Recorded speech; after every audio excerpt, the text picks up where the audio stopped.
explore.com.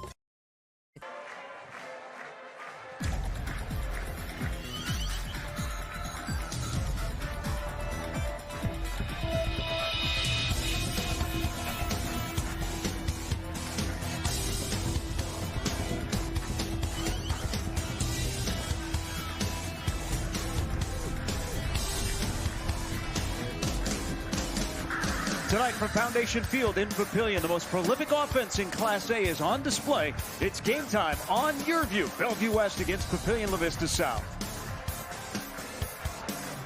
Along with John Schreiner, I'm Gary Sharp. Welcome, everybody. It is week number 3 of the season, and it's the only matchup in Class A of unbeatens. 2-0 and number 4, Bellevue West, against Papillion-LaVista South, who, John, they haven't been 3-0 since 2006. They've got a versatile offense. Not as prolific as Bellevue West, but they have one we'll keep an eye on tonight, both sides of the ball, Chase Norblade. Yeah, Chase Norblade, just a tremendous athlete. He's been offered by just about every D2 school in the Midwest at this point.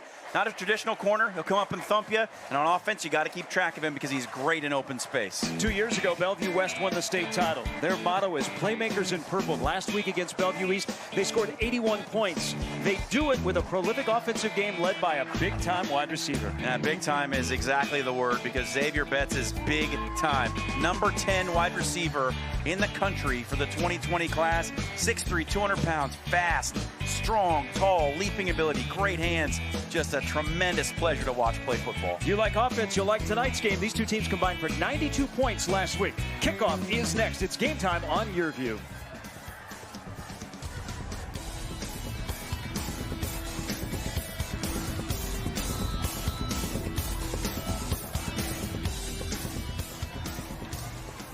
All right. Let's have a good show, boys and girls.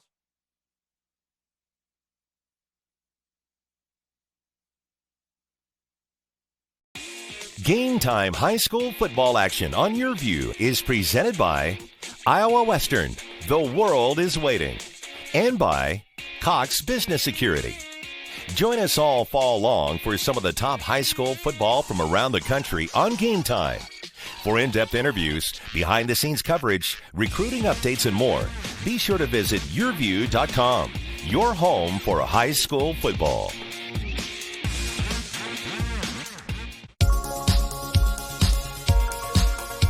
This is Rose. Rose was destined to be different, to be a small business owner. She chose Cox Business because we're different too. We got to know Rose. And while she likes to take risks in the kitchen, we made it easy to keep an eye on safety. It's just another way we do business differently. Cox Business Security Solutions. Okay, it's decision time. I want to take classes I need, spend less time working to pay for them. I want flexibility to transfer my credits. I want to get started now.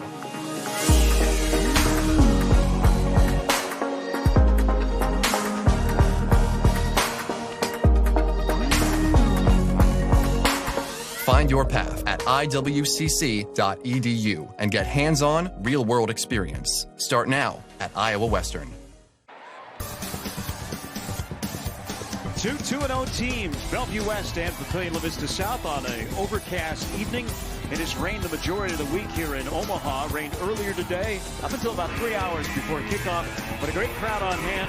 Mike Huffman, the head coach of Bellevue West, now in his 6th year, 73-30. 2 years ago, he won a state title behind an offense that put up nearly 52 points a game. He's got weapons galore. We talked on about Xavier Betts in the open, John. We will talk about Javon Drucker as well. Yeah, we certainly will. And we talked with Omaha Burke about an embarrassment of riches. Mike Huffman's got one of his own here with Jay Ducker, Xavier Betts, and a young man playing quarterback tonight is one to watch as well. All storylines again last week. Bellevue West beat Bellevue East 81-6. In their opener, they won in double overtime, 49-43 over Lincoln High. Let's take a look at some of the keys to the game with this prolific offense, John. Well, for Bellevue West, I think the keys, first of all, for them, they're going to need to watch out for Chase Norblade. They have to know where Norblade is at all times. Don't kick him the football.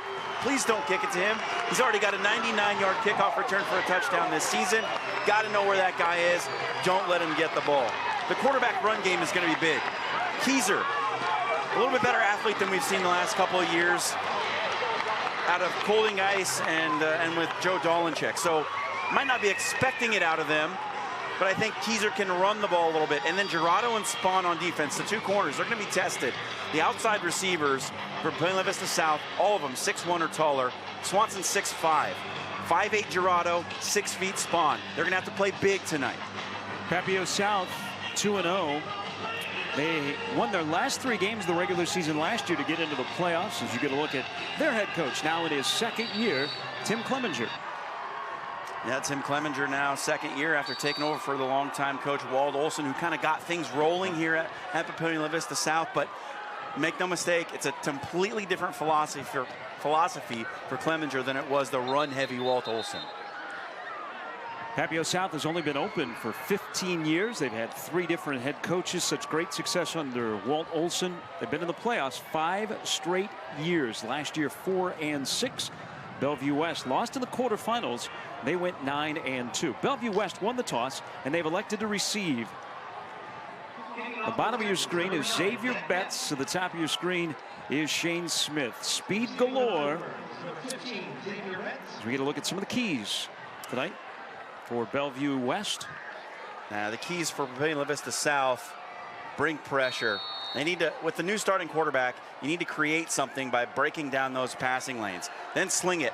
It's tempting to slow the game down. I think they got to go out and throw it and block Jalen Powell. The defensive end for the Thunderbirds is disruptive. You got to occupy him and give your quarterback time to throw the ball. Short kickoff is taken by Smith. He's got Betts in front of him, and he's got a lane.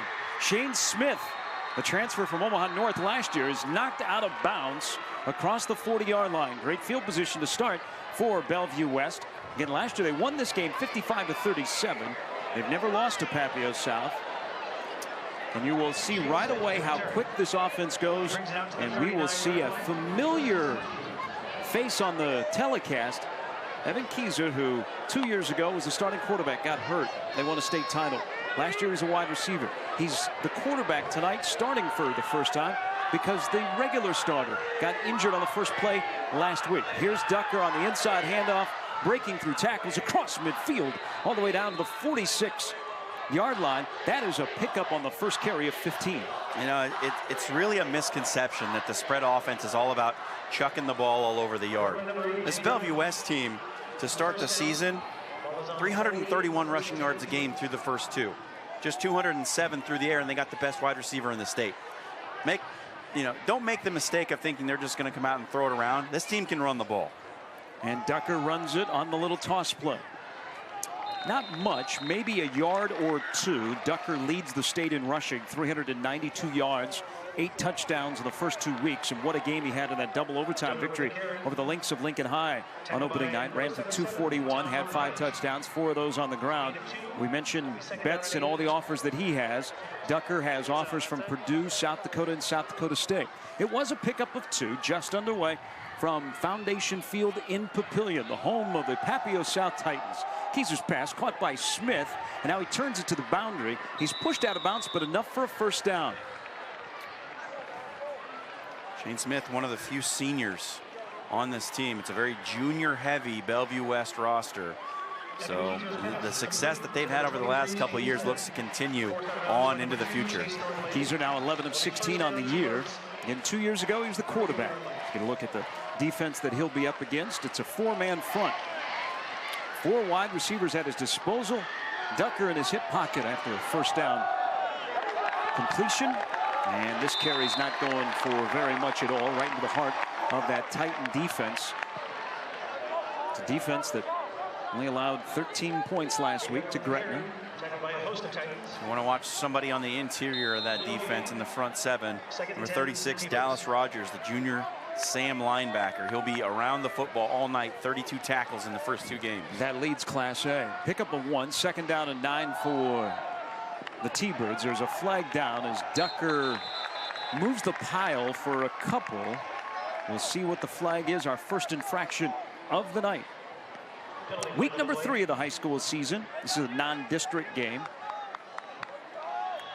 And the penalty holding on Bellevue West will push the T-Birds back. Bellevue West in the first 2 games have scored 130 points. We go back to their state title team, which we got to see up close, John. That was a year they scored 636 points, a state record. Nearly 52 points a game. Won the state title 43-6 over North in a game that they racked up 777 yards. And their quarterback had a broken thumb in that game. Penalty pushes the T-Birds back to the 41. Keyser will send it straight down the middle of the field, looking for Betts. Betts, he had a step on the defensive back, but just could not extend the fingertips to haul it in. Well, that's a collector's item right there. A drop from Xavier Betts behind the defensive back, streaking for the end zone. Just lost concentration a little bit. It's a simple post route. He's going to hit that post, and Keyser lays it out. Betts has a step, and might have been just a bit long. It's a catch he certainly could have made. We've seen him make much tougher ones. 4-star wide receiver, 10th wide receiver in the country for the class of 2020. He's 59th overall. That's across the country in the class of 2020, which is a really good class in the city of Omaha. Keyser's pass way over the intended wide receiver Smith. So now it is 4th down as this drive has stalled a little bit. Mike Huffman, who doesn't like to punt. They are playmakers in purple. It's basketball on grass. They love the offense. Very rarely punts, so he will go for it. 4th down and 17. They have to get to about the 24-yard line. 3 wide receivers to the top of your screen. Game time on YurView, week number 3. These 2 teams are 2-0. Keyser will put it up, looking down the middle of the field. He's got Betts there again, and he can't come down with the catch. He's a little up high. He does such a great job of high-pointing balls, but this one was a little too tall for the 6'3" wide receiver, and Bellevue West will turn it over on downs. Good defensive stop by the Titans. Well, the holding penalty certainly helped, but Keyser again lays it out over the middle for Betts. Just a little bit too high. And that's saying something for the 6'3+ wide receiver. The offense for the Titans will be directed by 3rd-year starter at quarterback David Forsman, 6 foot, 175-pound senior. You'll hear a lot about Chandler Cotton in the backfield. Forsman, play action, rolling out. Chase fires up near midfield, and it is hauled in.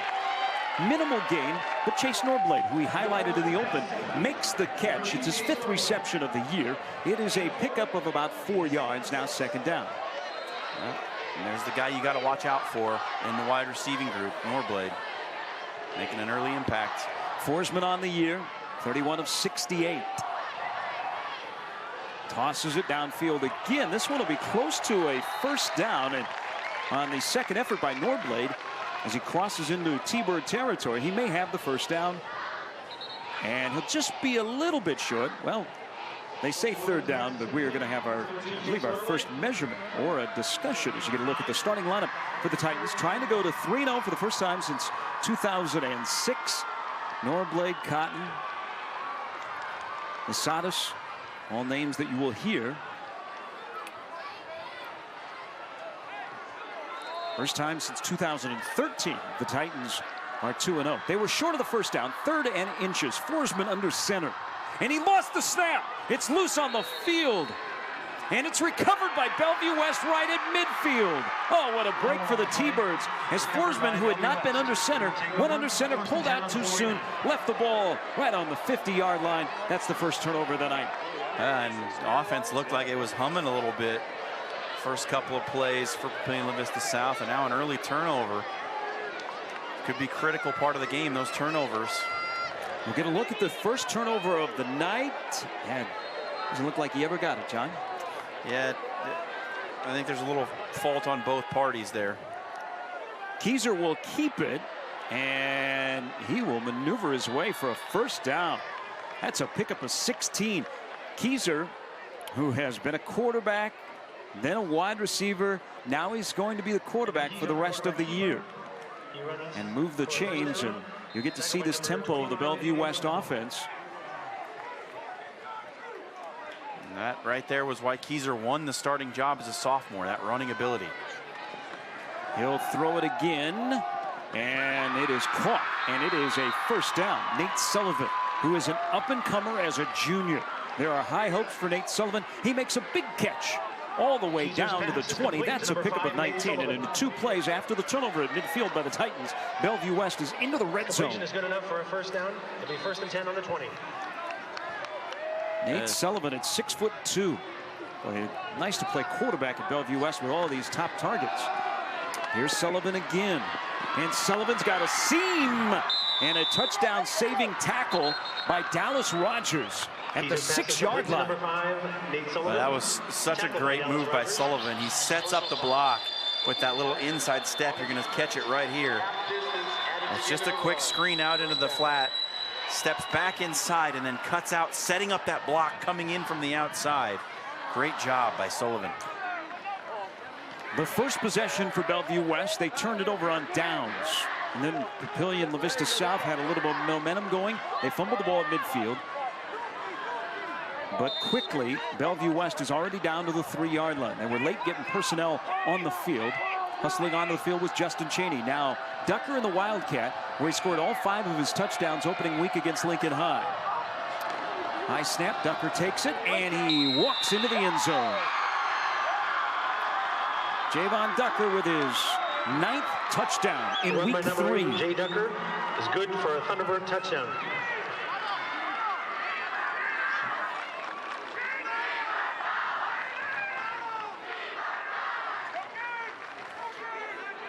They love that down in the red zone, Gary. Put Ducker in the Wildcat and just let him pick his spot.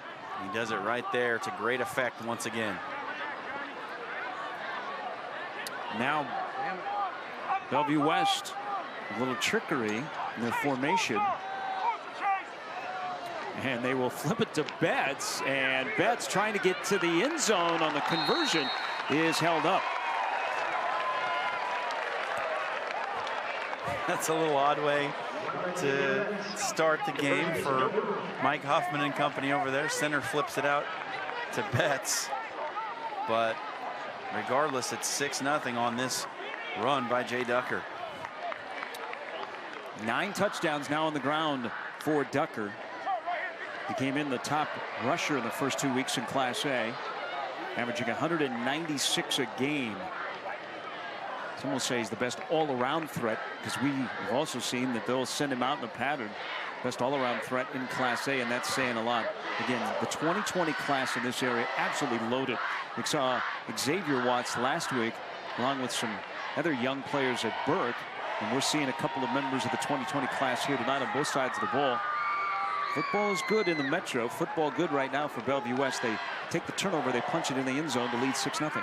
More Division I schools sniffing around these parts than I can ever remember. I mean, Ducker's getting attention now from Boise State. They've come on and wanted to take a look at him as well. So it's only a matter of time. If Boise State starts looking, there's going to be some others that follow. Last week, if you were with us, you saw Nick Henrich and Chris Hickman from Burke.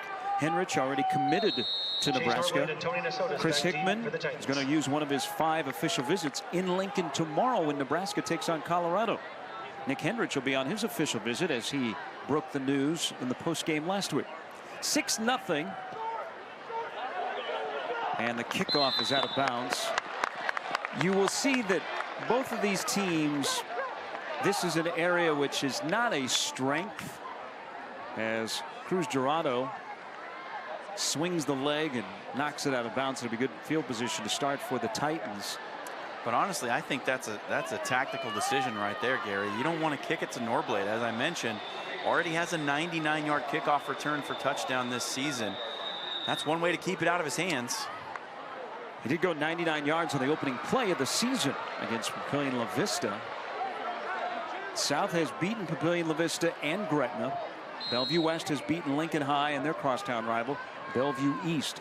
So Forsman, his second series in the gun, starts from the 35. And the handoff to Cotton running around the end. Maybe a yard for Chandler Cotton, whose cousins, Kenzo and KJ, played at Papillion-LaVista. His uncle Curtis played football at Nebraska. Now you get a look at the big boy in the middle, Tyler Cheney. 6'1", 355 pounds. You can't run around him. You can't run through him. He's got his own area code. Forsman to throw, and the pass is incomplete. Masadas was his intended wide receiver. And now it'll be 3rd down and 9. Last year in this game, it was back and forth right away. 14-6, and then you blinked, and the next thing you knew, Bellevue West was up 42-6. They've scored on a Ducker 3-yard run out of the Wildcat, and now 3rd down and 9 as Forsman looks to the sidelines. Non-district game in week number 3. 9 weeks of regular season high school action. High snap with the inside handoff, and around the end, not going anywhere, is Eddie Rosenthal. That was snuffed out by the Bellevue West defense, spearheaded by Toy Miller. And Toy Miller getting some playing time, as we just learned before kickoff from Mike Huffman that Jalen Powell, one of the guys we said Papillion-LaVista South was going to have to make sure they blocked, he's out for this one. So a little bit of a break for that Papillion South offense, but Toy Miller made a big play right there. Yeah, his cousin had a nice little career at Bellevue West, Jalen Bradley, who's now in Nebraska. The punt is away, and the fair catch called for by Sullivan, or check that, my apologies, Keegan Johnson, whose dad is Clester Johnson, who played at Nebraska. All kinds of connections. We'll tell you about him as we roll along on a gray overcast night in suburban Omaha. 6-0 in favor of Bellevue West. 7:12 to go in the first quarter. Big possession right here, especially for this Papillion South defense. You don't want to get in a 2-touchdown hole early against this offense. Titans showing blitz. Keyser under pressure, fires it out to Ducker. He had to contort his body around to make the catch, stepped out of bounds for minimal gain. First time tonight we've seen the Titans bring pressure. And that was one of the things that I thought was kind of going to be an X factor, was the pass rush for Papillion-LaVista South, because Keyser making his first start at quarterback in a couple years, unsure of how he's going to perform back there in the drop back passing rule. So if you can heat him up a little bit, you might have a chance to get some turnovers. Defense returns 6 starters from last year as Ducker weaves his way, and he makes up for a minimal gain on the first down play. He's got a first down. There is a T-Bird down behind the play.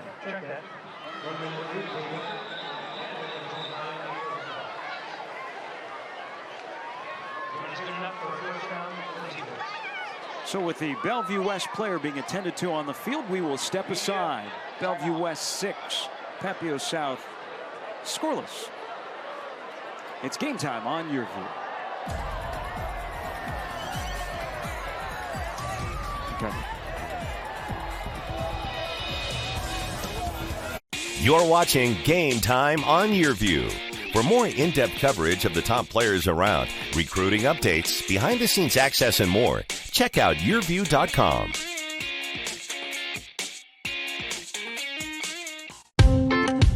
Here's to the do-gooders. They're the early risers, the selfless, the forward thinkers, the brave. There are many ways to describe them. We call them family. CHI Health. Good happens here. You're watching Game Time on YurView. For more in-depth coverage of the top players around, recruiting updates, behind-the-scenes access, and more, check out YurView.com.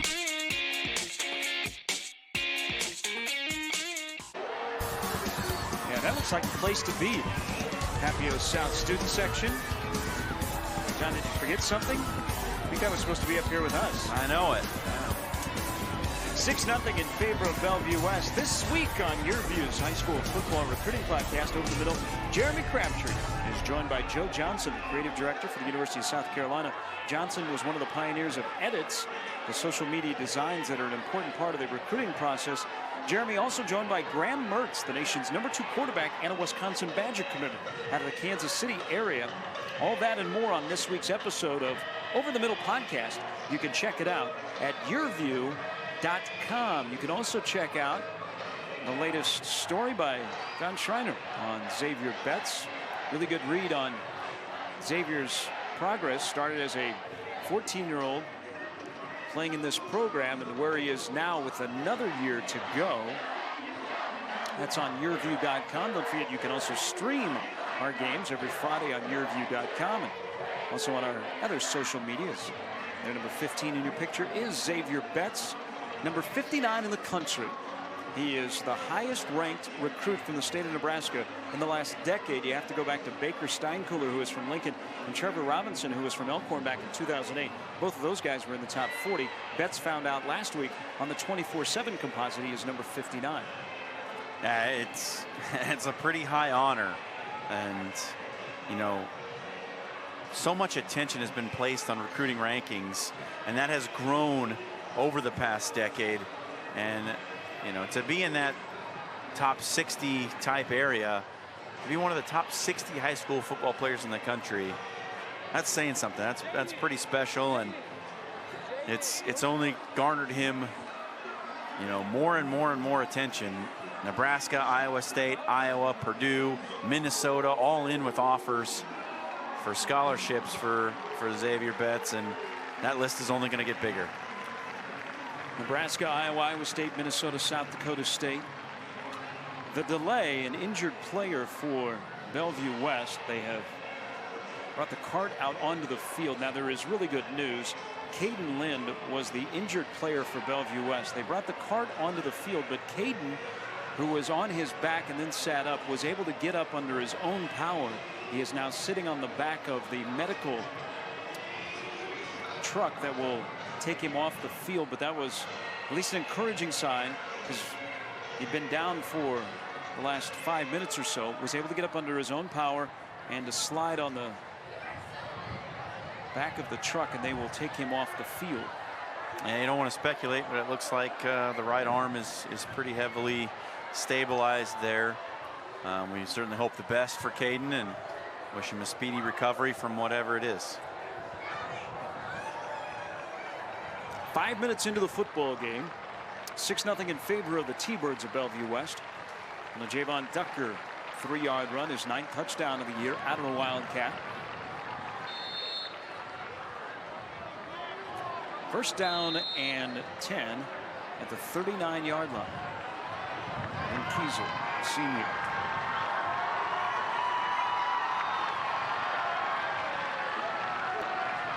Sullivan, the man in motion.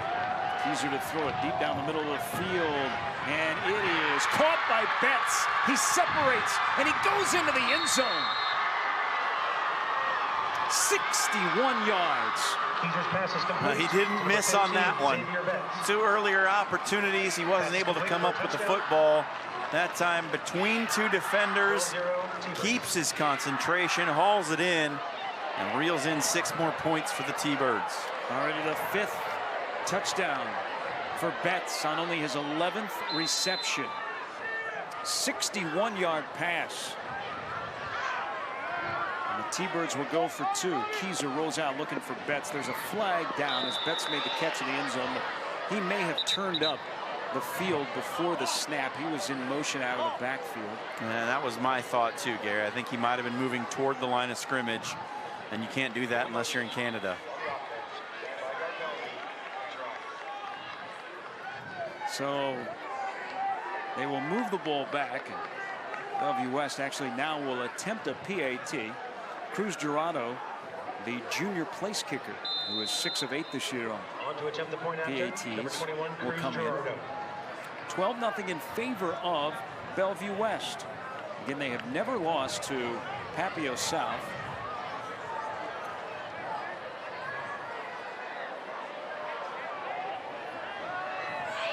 Gerardo, the left-footed kicker, splits the uprights, and it is 13-0. Well, now a big task for this Papillion South offense. Their first possession after the turnover on downs by Bellevue West to open the game looked like it was going somewhere. They had 3rd and inches, then the bad center quarterback exchange results in a turnover, a 3-and-out, and now they're down 2 scores. And you have to believe right now that Tim Clemenger is telling his bunch, hey, we need 6 points. We got to get ourselves back into this one before it gets out of hand once again, as it has the last 3 years in a row. Titans have turned it over at midfield. That resulted in a touchdown, and they have punted the football away here at Foundation Field. The crowd on hand, and both student sections are full. This stadium, which is ideal for media, fans, and players. It is a shared facility with Papillion-LaVista High School. It's actually on the campus of Papillion South. 13-0. Ducker and Betts have been in the end zone. I have a feeling we'll hear that a lot throughout the course of the season. We'll see Bellevue West later in the year when they take on Omaha North. Don't forget, next week, the showdown, North and Burke, but an upset last night here in the Metro. Millard West beat North. Kickoff into the end zone from Gerardo. There'll be a touchback. Last night, Millard West, I mean, they fell out of place. They weren't on game time. We had them the first 2 weeks. Last week against Omaha Burke.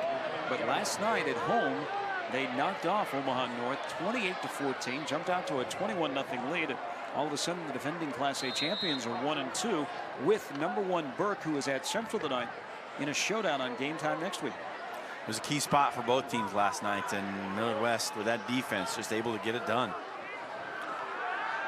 Ball on the 20 after the touchback. Forsman's pass is caught, and a big gainer for 30.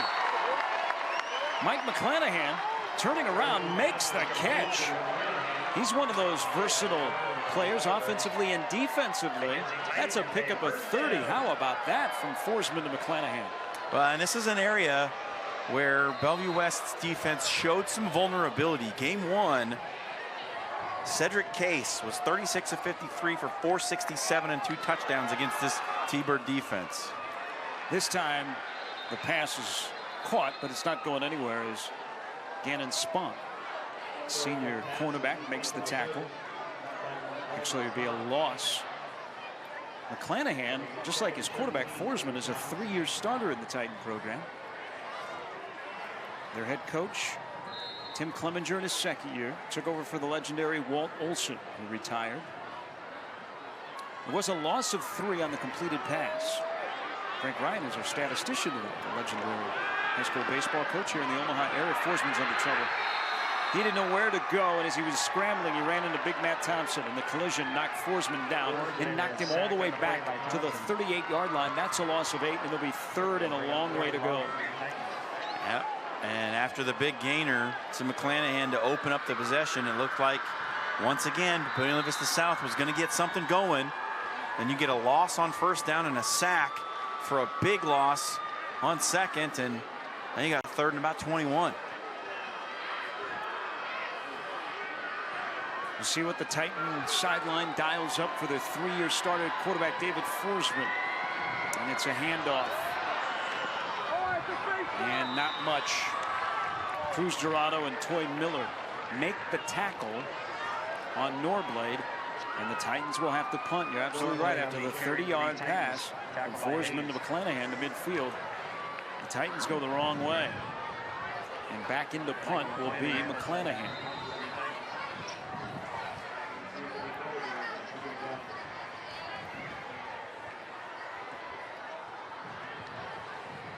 Mentioning 3-year starters, still a young team for the Titans. This punt got caught up in the wind, which has picked up here in the last 10 minutes. It is down at the 41-yard line. It is a punt of only 23 yards, and you put the Bellevue West offense, which has scored on back-to-back possessions, back onto the field, and we still have 4:25 to go in the first quarter, John. And it seems like longer with that long delay for the injury, but a penalty stalled out that Bellevue West first drive, or they might have 3 touchdowns on the board. Bellevue West, they love playing in games with a lot of offense. That opener against Lincoln High was almost 1,000 yards of total offense. Lincoln High, which was trailing 37-21 in the game, ended up with 535 yards of total offense. Pitch and catch out to midfield. Shane Smith with the reception, pickup of 8. Smith on the reception. And it's not just Betts on this offense. The other wide receivers in Smith, Sullivan, Braun, Ducker's a good receiver out of the backfield. Ducker also is good on the ground, but not here. McClanahan came from behind. hauled him down just shy of the first down. So now it'll be 3rd down and short for Bellevue West, and you would think, okay, they're going to run the football. Well, let's introduce you to Mike Huffman, their head coach. He'll come up creative. He's got 3 wide receivers at the bottom. Betts is the lone wide receiver at the top. He's already caught a touchdown pass of 61 yards from Keyser, and it is a design quarterback run, and that'll be a 1st down for the quarterback, wide receiver, now quarterback, senior Evan Keyser. He gets 8 yards. And there it is. That's that different element that he brings to the game. Last year, Joe Dolenchak was a runner when he had to be. Colding Ice to start this season, not a super athlete back there at quarterback, but Keyser's different. He'll put it up, looking deep down the field for Smith. He goes up and he makes the catch.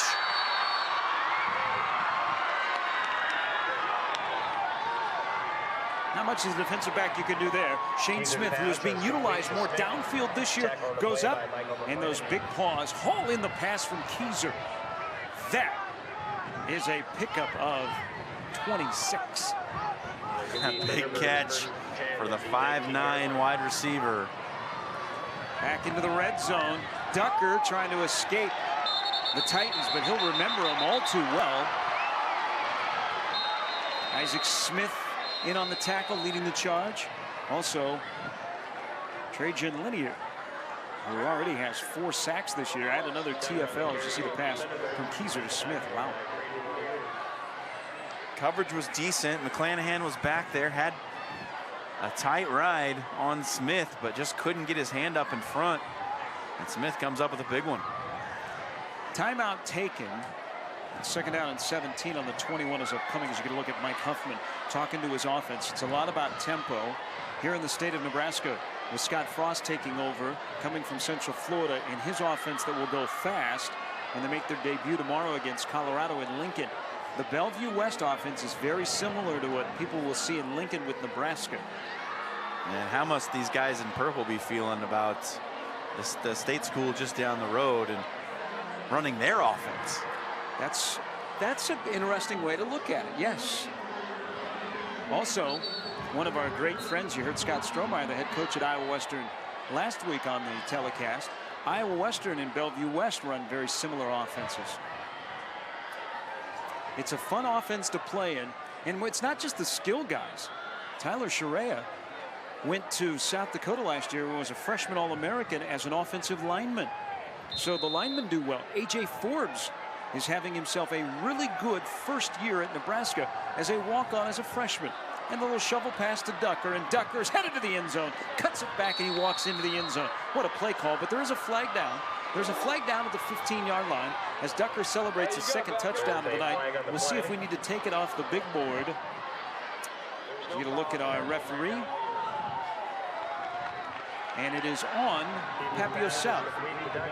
So the shovel pass, Ducker takes it into the end zone from 21 yards out.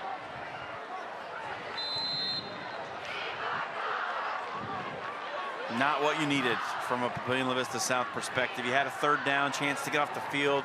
Keyser makes a big run to keep the drive alive, and then the big catch by Smith and the big run by Ducker, and now you're down by 19. Well, we said not only can run, but he can catch it. Now, there are flags all over the place here. They are not flying at the top of the stadium. They're actually laying on the ground.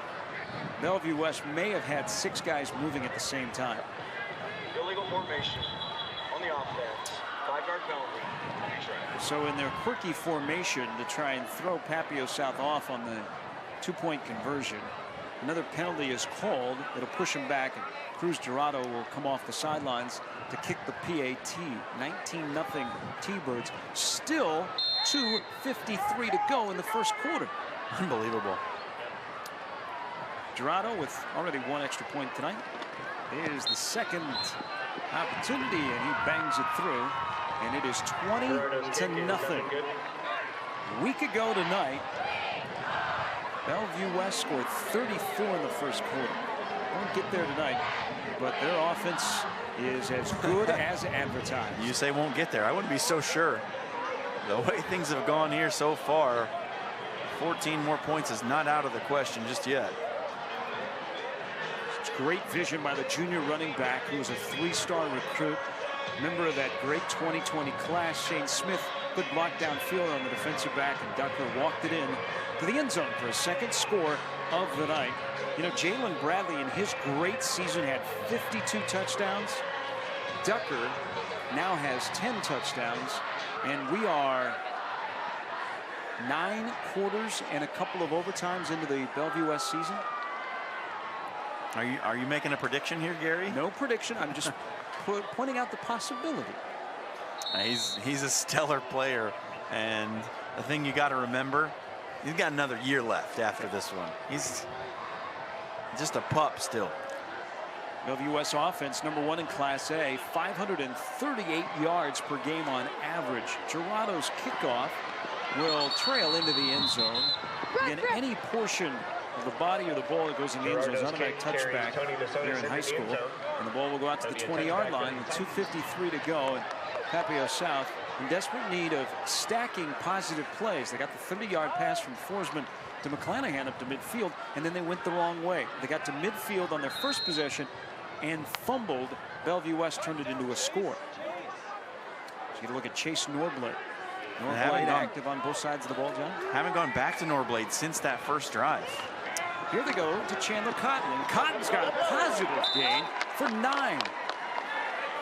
Good run by Chandler Cotton.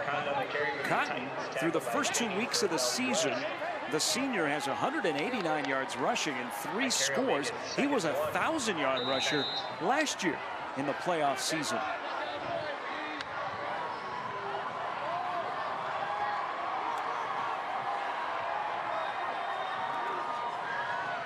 Again to Cotton. He won't even get back to the line of scrimmage. Well, if you're thinking you've heard that name around the Papillion-LaVista area before, you're not wrong.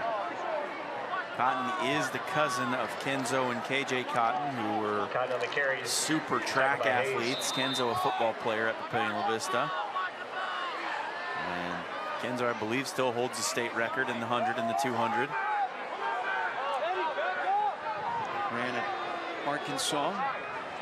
He's had himself a nice indoor-outdoor career. Play action, Forsman under pressure. His pass is caught, and the tackle behind the line of scrimmage. That was a swarming Bellevue West defense led by Ryan Rogers. Keep your eye on him. He's only a sophomore. 5th tackle for loss. Mike Huffman very high on the sophomore, who's 6 foot 195, and he was not letting the wide receiver out of his grasp. And Papillion South, after a 9-yard gain by Cotton, they're going to have to punt the football away, 3 and out. 3rd downs are the story of the game right now for Papillion South. They can't get off the field on 3rd down on defense, and they're not able to convert them to 1st downs on offense. McClanahan's punt into the wind will be returned from the 39. Short return of maybe 3 yards for Keegan Johnson, who is a sophomore wide receiver, whose brothers are playing at Wyoming and South Dakota State respectively, and his dad is, of course, one of the best football players and multi-sport athletes in the history of Bellevue West High School, Cluster Johnson, senior. Well, Fridays and Saturdays are busy for Cluster. And with 62 seconds left in the first quarter, the T-Birds have scored 20 to get the ball back, but there are flags before the snap. And the Titans are walking backwards. It's been a nightmarish first quarter for the boys in black.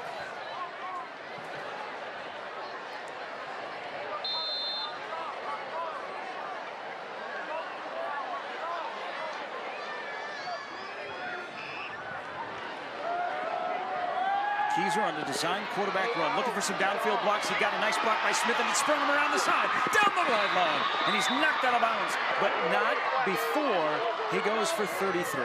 Keyser on the quarterback keeper. How about it? Run out of bounds by Eddie Rosenthal. Quarterback run game, Gary. That was one of my keys to the game for this one. It's shown up in a couple of big spots on a 3rd down, and then right there with the big gainer for 33. I can attest that is number 2 on the keys that John mentioned. Last year they had Joe Dolenchek, who chucked it all over the yard. Nearly 3,000 yards, 40 touchdowns. Keyser, wide receiver quarterback, now full-time quarterback, pump fake, looking for Smith in the end zone. In the back of the end zone, he goes up, he catches it, he puts a foot down, but that foot down was out of bounds. And also, he may have lost control of the ball completely.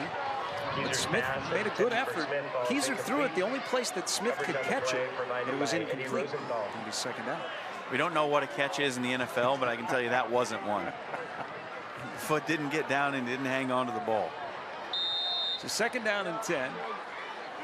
Bellevue West just a shade outside of the red zone. Under a minute to go in the first quarter. They've already scored 20 points. Here's Ducker right up the middle. Rogers holding on, waiting for some help. Hauls the junior running back down at the 13. So it'll be third down and 2. Bellevue West goes quick. They've got the wind at their back. Keyser checking the clock. It is rolling. They'll snap it from the 14.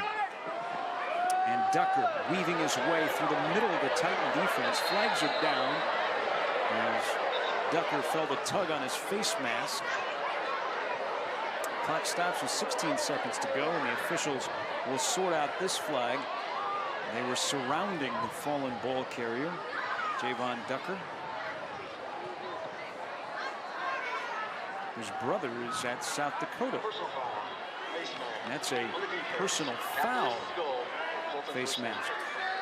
Glenn Schreiner tonight doing a great job. You are 2 for 2 on this drive. Thank you, sir. The Thunderbirds march to the shadow of the goalposts. And in the Wildcat, which Ducker has already scored out of, he'll be in it with Cheney to his left.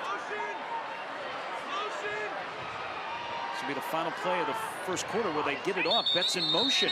And as the end of the quarter horn sounds, false start is called on Bellevue West. Did they get the false start in before the horn blew? That's what I want to know.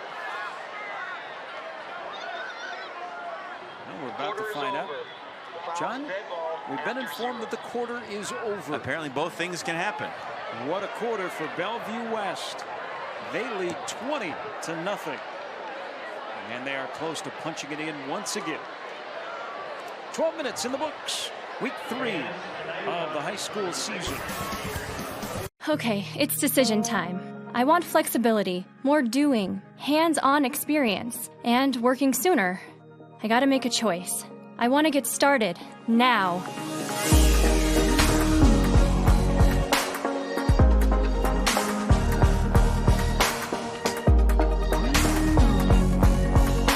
Find your path at iwcc.edu and get hands-on real-world experience. Start now at Iowa Western. This is Rose.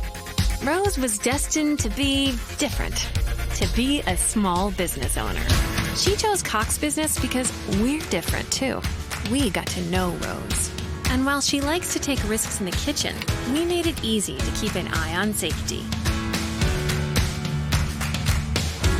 It's just another way we do business differently.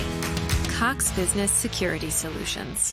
Now at H&H, Factory Direct Clearance Pre-Owned. As a new car dealer, we get access to Factory Direct used vehicles before the public. And we just got a shipment at all 3 locations. Visit hhautomotive.com and click Factory Direct to see them all. Deals like this 2017 Camry, only $16,000. We're passing the savings on to you at all 3 H&H locations. Or shop online, hhautomotive.com.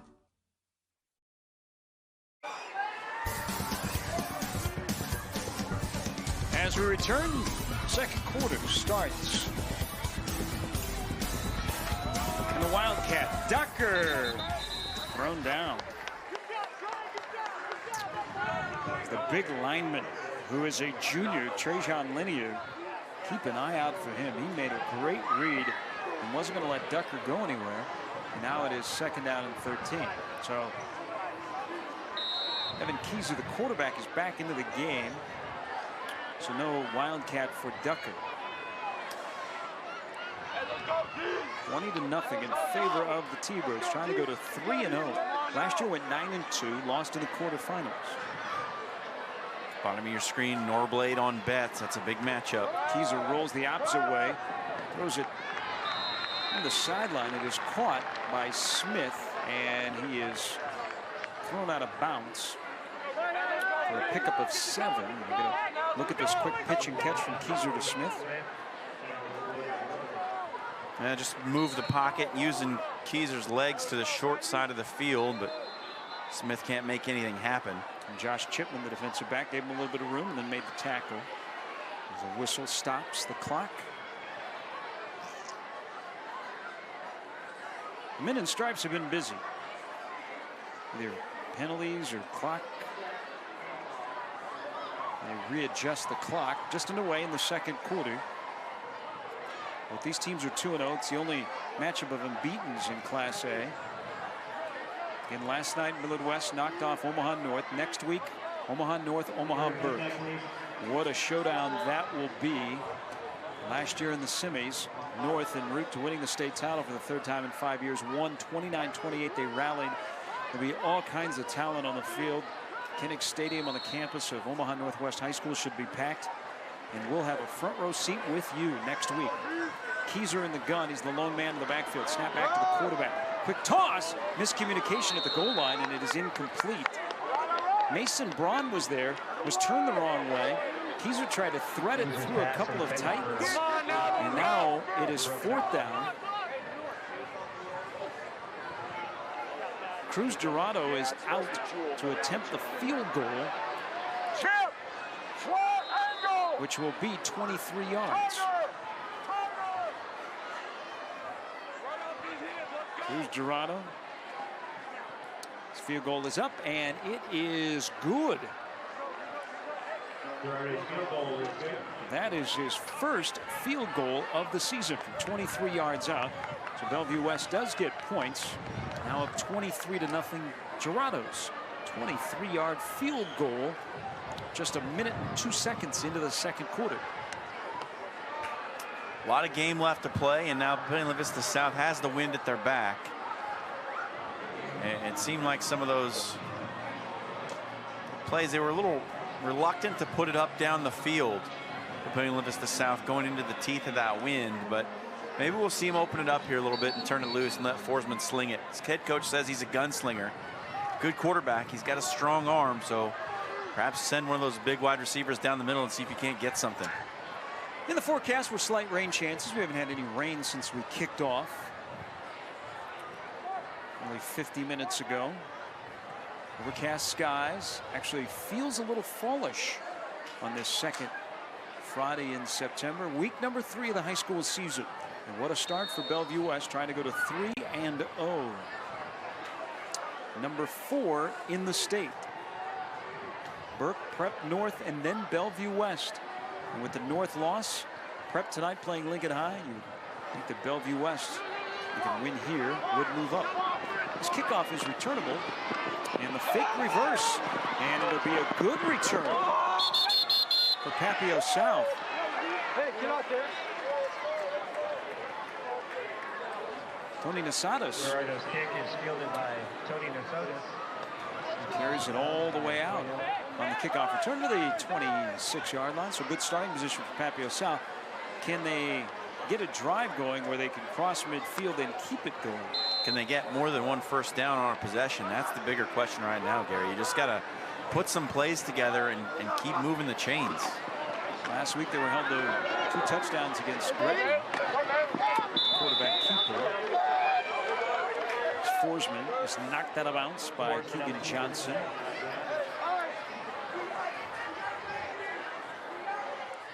Something from Forsman we didn't really expect. The quarterback run, and does a nice job finding a hole, picking up a few yards on first down, sets up a second and medium. Knocked out of bounds by Forsman. First 2 weeks, only 43 yards rushing. High snap, inside handoff to Cotton, and Cotton with a good burst of speed, and it's a first down carry out to the 38-yard line. Pick up at 12 for Chandler Cotton. There is a flag down, though, in the backfield. That's a bad sign when it comes down back there. It is holding on the Titans. Last year, Cotton had a game. He had 5 touchdowns against Omaha Bryant. They do have a plethora of weapons. They, in some spots, are young for Papillion South. Again, this is a program that's made the playoffs 5 straight years. Last year, they rallied to get into the postseason. So they've won their last 5 regular season games, but find themselves behind 23-0 last year. Bellevue West won this game 55-37, and a big pickup. Forsman to McClanahan again. This one goes for 28, so a 30-yard completion from Forsman to McClanahan, and now a 28-yard completion. This is what we were talking about, just putting the ball up in the air a little bit. Let those receivers go to work. McClanahan, second leading receiver on this team, makes a big one right there. Forsman going deep once again, and just out of the reach of the intended wide receiver, Lasadas. And it'll be second down. Not a bad move by Tim Clemenger to take a chance. You just got a big play. You've seen your big chunk plays not be able to stack them up, so why not shoot for the end zone? Pass was just out of the reach of the intended wide receiver, brings up second down and 10. That's a pretty good throw by Forsman. Minnesota's looking straight back over top. It's a tough catch to make, and it was too far out in front in the first place. Here's Cotton on second down. He got a nice block from behind and into Bellevue West territory. It's a pickup of 15 for Chandler Cotton. It's good play calling right here. You take a couple of shots down the field, you come back with the run out of the shotgun to Cotton. Picks his way around the right end. Another first down for Papillion-LaVista. This is their best sustained drive of the game so far. Cotton had 92 yards on the ground last week in that 1-point victory over Gretna, a game which came down at the final play of regulation. Gretna an extra point to tie it. It got blocked. We'll tell you about the crazy last minute of that game. On Highway 370 between Papillion South and Gretna. This carry is going to go for negative yardage, and the big man made a big stop. They get second and 13 for the Titans. Matt Woods, Tyler Cheney. John mentioned earlier, Tyler Cheney, 6 foot, 360 pounds. He's a load in there. It's going to take a couple to move him out of there. He's done a nice job plugging up the middle so far. All the rushing success for Papillion South has come around the end. Best drive of the night, and Tim Clemenger is not going to take any chances. Calls a timeout, facing second down and 13. Looking for a new career? Explore our programs in business, health, and technology. Get going today on your career path by visiting iwcc.edu. Iowa Western, the world is waiting. Quick note on Iowa Western. Scott Strohmeyer was so generous with his time to join us last Friday, the day before a home game in which Iowa Western won. They are at Hutchinson Community College tomorrow. But the football program is number 2 in the junior college ranks. Women's soccer is number 11, and volleyball is number 2, as the Reavers continue to have great success on the athletic field. If you're wondering when's the next time you can see Scott Strohmeyer and his Reaver football team at home, end of the month on the 29th, they play host to Dodge City Community College.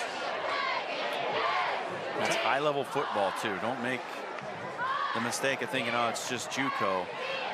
With Iowa Western and those Jayhawk League schools that they play against, those you're going to see a lot of guys who end up on Division I rosters. Malcolm Lee, who was a stalwart a couple of years ago for Bellevue West, great defensive end, is being heavily recruited as a sophomore at Iowa Western. Texas, Louisville, among others. Forsman into pressure, puts it up deep down the sideline, too far for his intended wide receiver. Stops the clock, third down and 13, 8:59 to go in the first half. 23-0 in favor of Bellevue West. Ducker's got a couple of touchdowns. Betts caught a 61-yard pass from Keiser. Massive third down right here. Ball's going to be put in the air. It has to be third and about 13. Forsman's got to make a good decision and find the open man. Forsman averaging 180 yards passing a game. That's top 10 in Class A. He's got to come up with a big pickup here. 3rd down and 13, and Bellevue West shows a blitz. Forsman steps up, throws it deep down the field in double coverage, and it's intercepted. It is intercepted. Headed the other way is Bellevue West, and a lot of green space down the sidelines. Caden Hayes with the interception. Hayes, the senior free safety. There's a flag down during the return as the 2nd turnover of the night by the Titans. Hayes picked it off in the double coverage.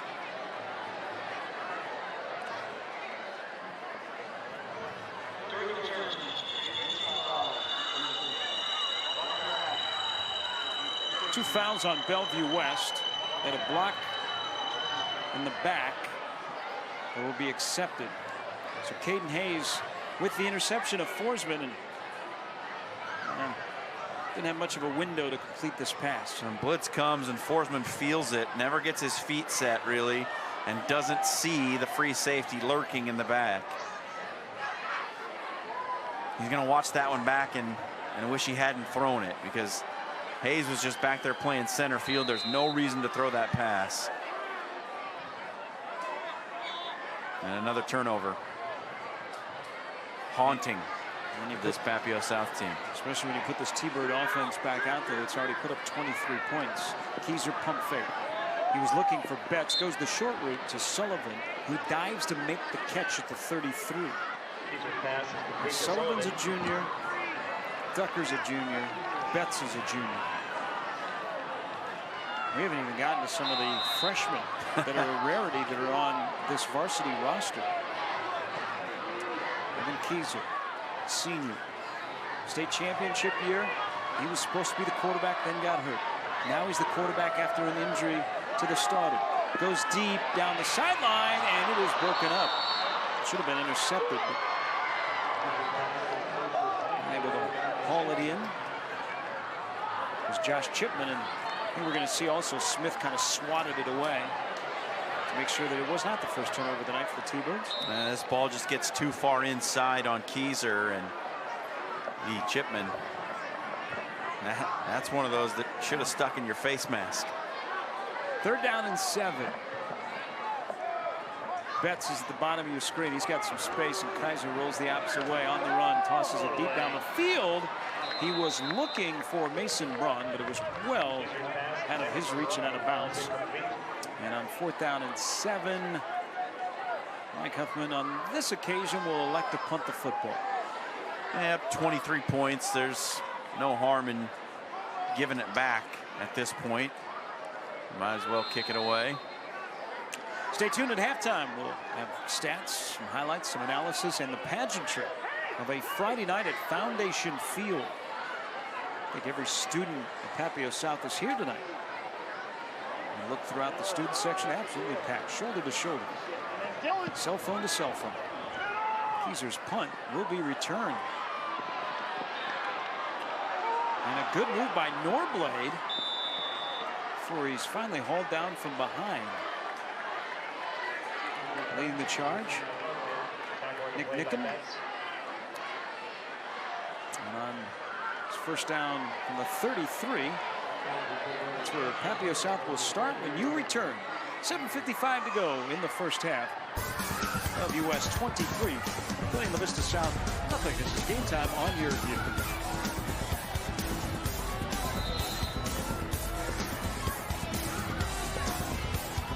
We'll keep it right here. Papillion South, Forsman, a quick toss, caught.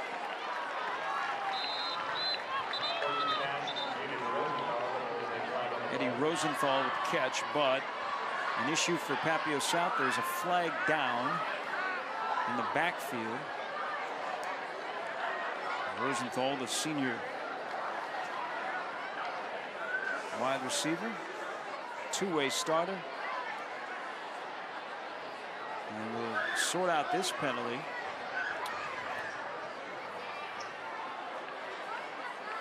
It is on Bellevue West.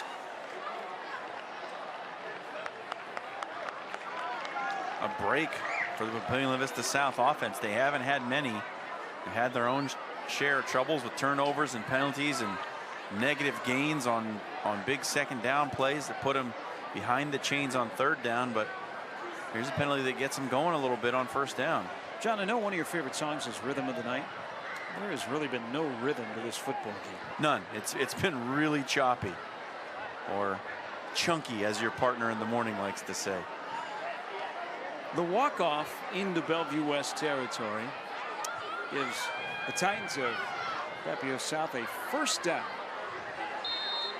And here at Foundation Field, beautiful video board in one end zone. The other end zone is where the school is. Forsman, third-year starter, inside handoff to Cotton. Cotton finds a seam, bursts through it, and gets thrown down by Hayes, who had that interception previously. But Cotton's run, that's a good first down run of about 5 yards for the senior running back. Well, it was really made on the outside from the block by 87 Will Swanson. Swanson does a nice job out there making the block on Keegan Johnson, or else that thing's going nowhere. Papillion South averaging about 150 yards on the ground. Forsman and Cotton, it looked like there was a little hiccup on the exchange. Forsman pulled it out late. He lunges for 2, and that'll be third down and short. As John has told you over and over here in the first half, this has been an issue for Papillion South converting on third downs. You're going to go look at the short pickup by Forsman. Yeah, it looked like Cotton wanted to keep, but the end had come upfield, so Forsman actually made the right decision. He had the pull there, as Toy Miller had gotten into that lane. So good job by Forsman on the keep. Forsman keeps it here, and he's got a first down. That second ever got to the 36, and then there's a personal foul. Pushing and shoving ensues. Carson King did not like something that was said to him and shoved a Titan right in front of the officials. Cotton has to be pushed away. It is a personal foul. We saw that flag on Bellevue West. First, though, it was a first down by Forsman, so they convert a third down, and then the King personal foul. He'll leave the field immediately. The referees will sort this out again. I don't think we have gone more than a couple of plays without a flag. It's been interrupted by the yellow laundry quite a bit, and this one was blatant. Carson King was standing over a player for Papillion-LaVista South and gave him a shove while he was on the ground. So that's going to be a personal foul every time. And I think this discussion going on a little bit longer. So I wonder if they're discussing about whether Carson King is going to be able to continue in this game.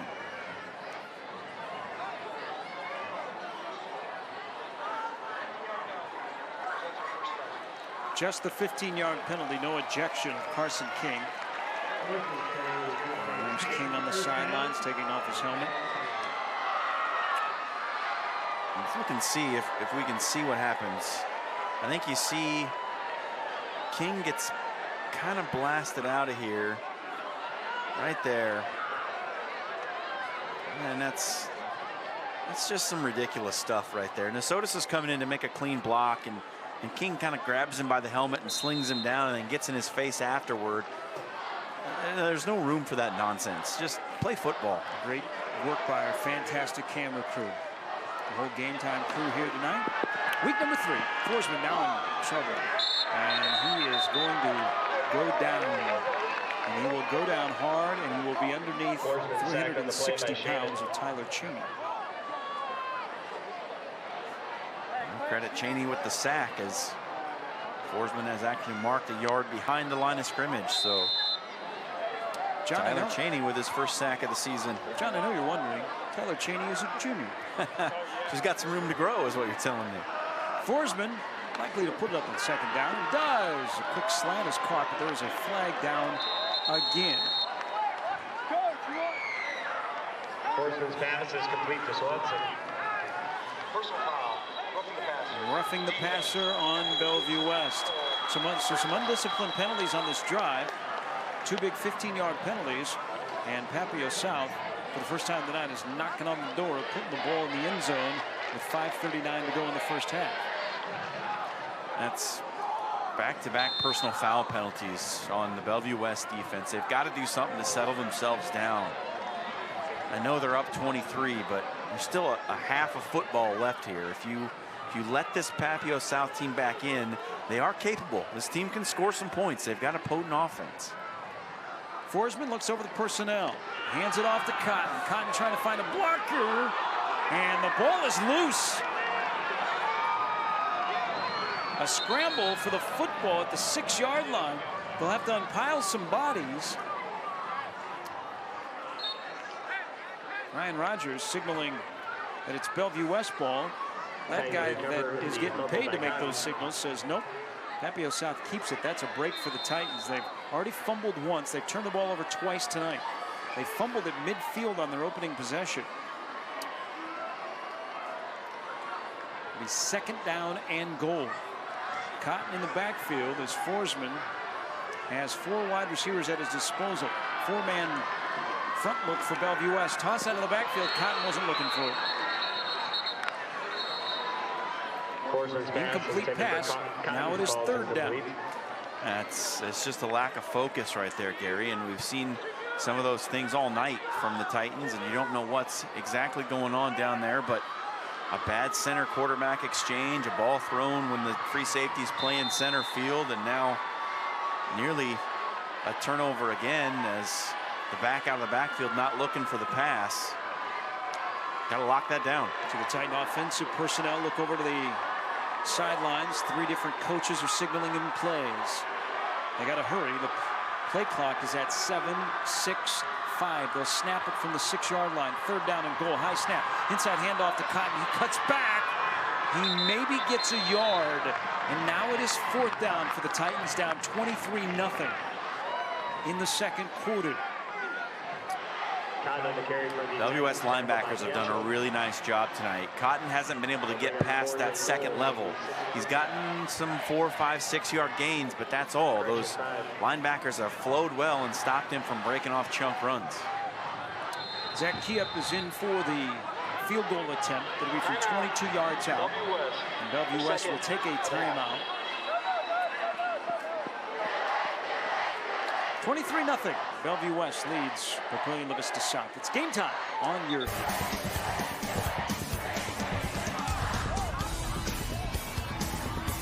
You're watching Game Time on YurView.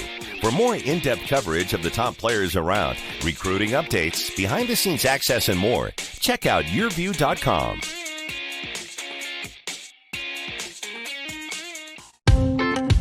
Here's to the do-gooders. They're the early risers, the selfless, the forward thinkers, the brave. There are many ways to describe them. We call them family. CHI Health. Good happens here. You're watching Game Time on YurView. For more in-depth coverage of the top players around, recruiting updates, behind-the-scenes access, and more, check out YurView.com.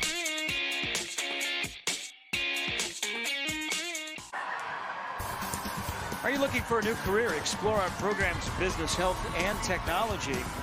Get going today on your career path by visiting iwcc.edu. Iowa Western, the world is waiting. Zach Kiep is out for the field goal attempt from 22 yards out. Try and put the Titans on the board. Snap back. Hold by McClanahan. The kick is up, and it is good. And Kiep hits his 2nd field goal of the year. And it is now 23-3. Of course, the Titans would have liked to have a touchdown as they were aided by a couple of personnel foul penalties on Bellevue West. But anything right now is good for the Titans. But we did see some momentum offensively. They got in a nice rhythm with David Forsman throwing the football, and Chandler Cotton around the end found a couple of seams. So we'll see if that carries over. There's still 4:08 to go here in the first half. Yeah, there's still time if the defense can come up with another stop. Maybe you punch one into the end zone and you're back to a 2-score game for Papillion-LaVista South. But it's going to start with the defense, Gary. They've really got to slow down this Bellevue West offense. And it's not just in one phase. It's not like they've been getting beat with the pass, or it's not like they've been getting beat with the run. They're just getting beat. Plain and simple. They've got to do something to put a finger in the dam and stop the flow. These two teams kind of along the Highway 370 corridor, if you're familiar with the highway system here in Omaha in Sarpy County. They've met every year since 2012. Bellevue West has never lost in the average margin of victory, 19.5 points. It's 23-3. Papillion South will kick off after the key up field goal.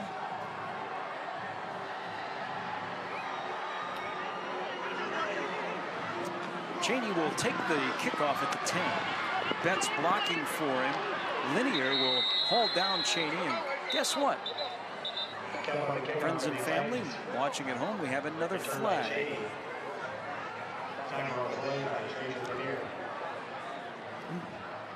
So many penalties in this one. Just those flags are getting a workout. You know, we're so fortunate to have Frank Ryan be our statistician tonight. He is working overtime. He not only has to keep up with Bellevue West's offense, but now we have penalties. He's on to his second page of stats. You see a face mask on the kickoff as Cheney. And that's a big grab of the bar by Linear. And Bellevue West will start at the 39 with their foot on the gas, up 23-3. Keyser flips it to Ducker. And he didn't have much blocking in front of him, and he is going to be hauled down well beyond the line of scrimmage. Ducker on the carry for the Thunderbirds.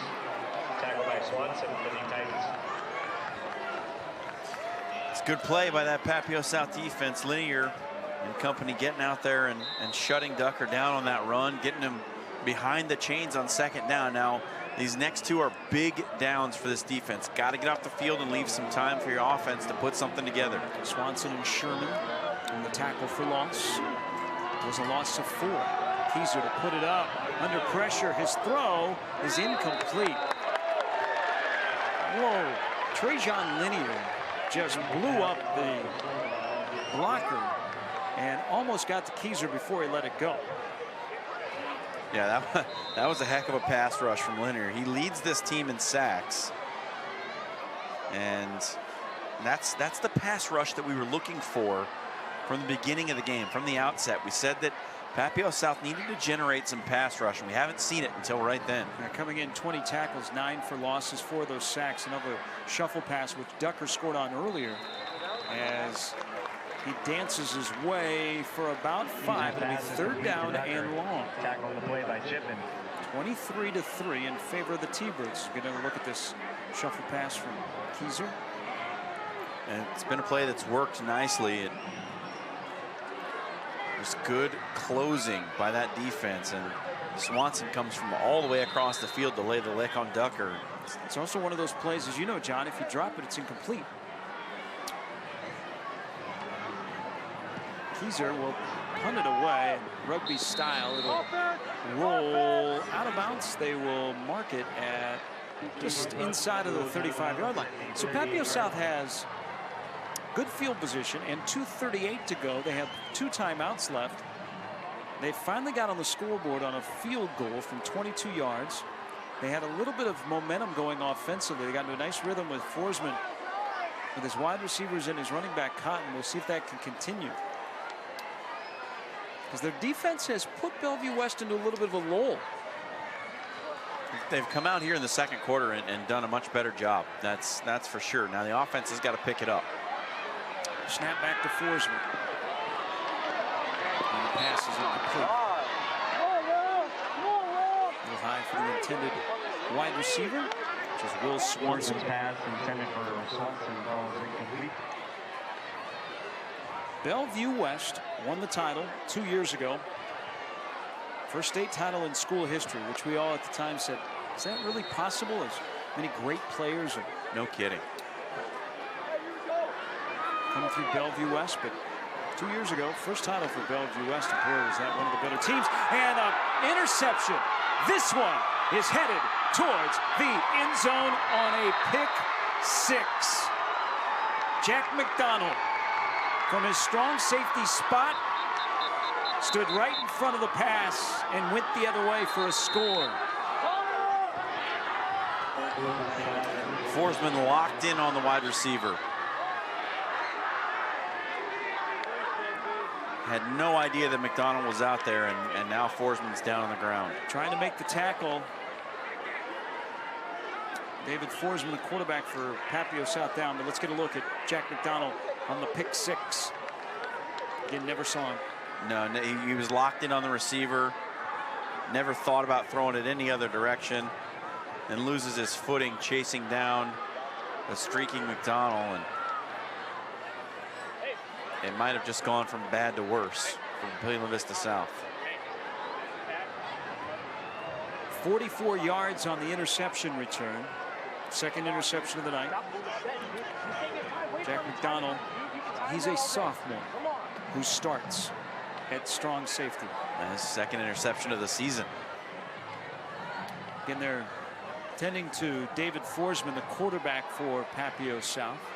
Iowa Western has the career choices that fit your busy schedule. Come to campus, study online, or enroll in evening classes now. Visit iwcc.edu. Iowa Western. The world is waiting. You see the Bellevue West student section. We'll see Bellevue West later in the season when they take on Omaha North. We have a great game next week for you. Omaha Burke at Omaha North. And then the following week, the rivalry between Creighton Prep and Westside. Our schedule this year is, as the kids say, lit. I'm hip, Gary. Is there an age cutoff for using the word lit? That's been a discussion point this week. I don't know, there might be, but I don't think I've reached it. Forsman is up, and he will make the long walk to the Papillion South sideline. And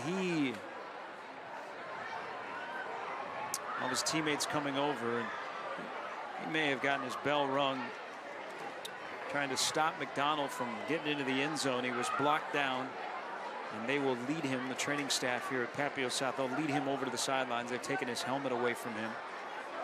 And here he's communicating with the head athletic trainer. As every school in the metro well staffed in that field, and some really, really good trainers that give of their time to the football programs during the week. And on Friday nights, Dorado's PAT is up, and it is good. And the pick 6 by McDonald, the extra point, and it's 30-3 Bellevue West. Papillion South will get the football back, and David Forsman will not be out there.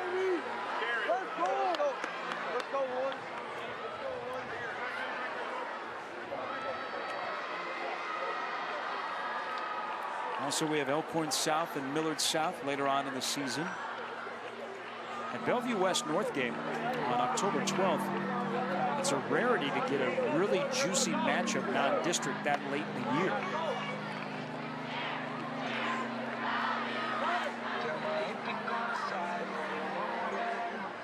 Well, you know, talking about the way this game has gone, not much flow, not much rhythm, but it looked like Papillion-LaVista South was starting to figure some things out. The defense had come up with a couple of big stops. Got points on the board with the field goal, and then, boy, how fortunes can change. The pick 6, and now you're down 30-3.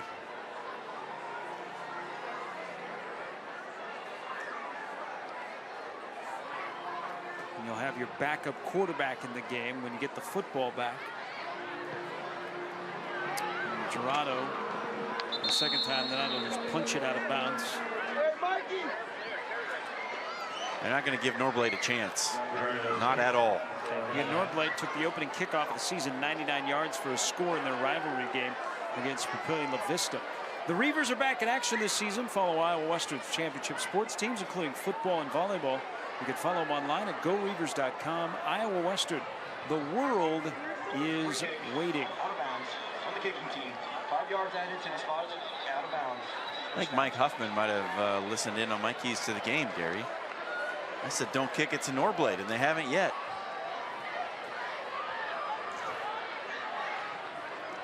Connor Crandall, junior quarterback, 6'2", 170 pounds, will come in for Forsman. Forsman being attended to on the Papillion South sidelines.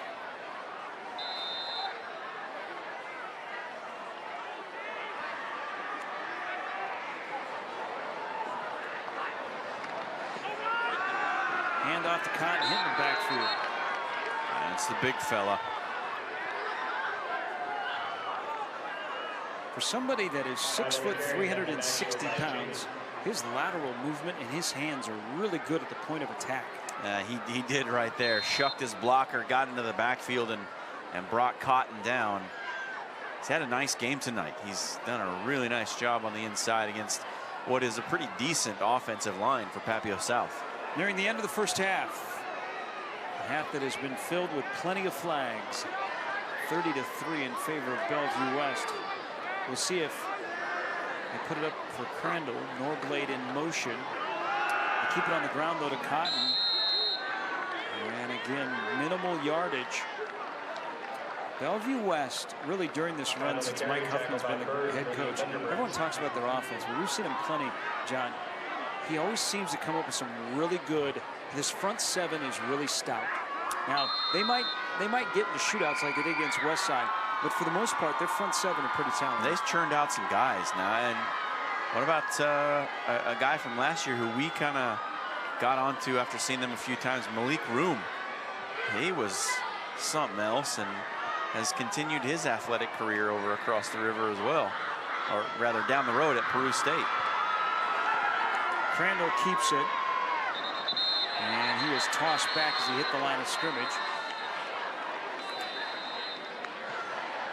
Toy Miller, his cousin is Jalen Bradley, made the stop, and Mike Huffman takes the timeout. Up 30-3. He'd like to have some time for his offense after this punt. Gonna leave no doubt. Mike in his 6th year. Very active on social media, very active in the Bellevue West school. Actually lives near this high school, Papillion South. Mike, who went to Nebraska Kearney, 73-30. You want to go a step further? The last 3+ years, Bellevue West is 35-3, and when you're 35-3, you do a lot of that dancing. They've danced through a lot of opponents in these last 3 seasons, and we got to see them come up short last year against Creighton Prep, which was a shock outcome to say the least. The first-year head coach last year for Creighton Prep, and an all-star cast basically for Bellevue West, and they came up short in that one. But man, the way this season has started for the T-Birds, might they make another trip down to Memorial Stadium? I don't know. Mike McClanahan to punt it away, gets it off in a good boot. Here's Johnson, turns it for about 10 yards. And we'll see Bellevue West, after you take the timeout, you're not coming out to take a knee. So up 30-3 with 42 seconds to go. They are out of timeouts. 75 yards away from the end zone. Most recent score of Jack McDonald, 44-yard pick 6. And they will empty out the backfield for Evan Keyser. Circle number 15 at the bottom of your screen. They play off of him. And Keyser checks him. Now the snap back. Fires it across the middle. Braun not make the connection. They'll stop the clock. Yeah, now you've kind of got everybody in the trunk up here and the crowd watching Betts. Well, he just kind of glides when he runs a pattern. Nebraska has made him a priority in the 2020 class. That's his favorite school also. DJ Fleck is very interested in Xavier Betts. 2nd down and 10. Last minute of the first half. Knee-high snap to Kaiser, throws it to the near side to Ducker. Ducker straddles the sideline, then steps out of bounds. It does stop the clock. A pickup of about 3 yards. Ducker's got a couple of touchdowns tonight. By Dallas Rogers. Probably going to lead the state in scoring in Class A.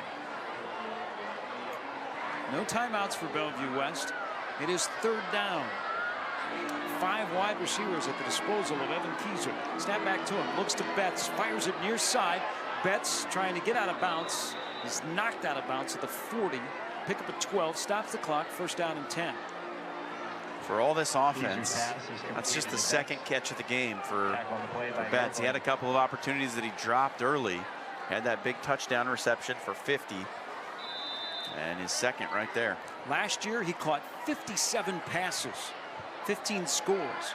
He'd like to score 21 times this year. And Keezer's pass lost a little luster on it as Smith tried to come back for the ball. Lands harmlessly on the field turf, stops the clock. 23 seconds to go, and it'll be second down. Betts has said Keezer's pass is tipped in the air and intercepted by Chipman for the Titans. Your Titans will take over. Whoa. What? 10. they are saying it's an interception. I would love to see that again. I am not sure how that is an interception. Mike Huffman is perplexed here. See Keezer drop back. The ball. Well, it looked now. That's it interesting. Up. It looked like though it hit the turf. It certainly did. Before it was collected, but they call an interception. So coming up with the interception is Josh Chipman. Bellevue West sideline still, they are not happy with the call. Unless they're saying that Shane Smith's hand was underneath it. But I don't know how a ball, if it hits a hand, can bounce that high up. It certainly looked to me like it bounced off the turf. Let's take another look. Ended. I can't really tell with the motion blur. And I don't know if Chipman kept it off the turf either. Well, that's how the first half ends, and Mike Huffman is asking all of those questions to the officiating crew as we have reached halftime. What an interesting first 24 minutes. Bellevue West 30, Papillion-LaVista South 3. Back with halftime from Foundation Field after this. Game time on YurView.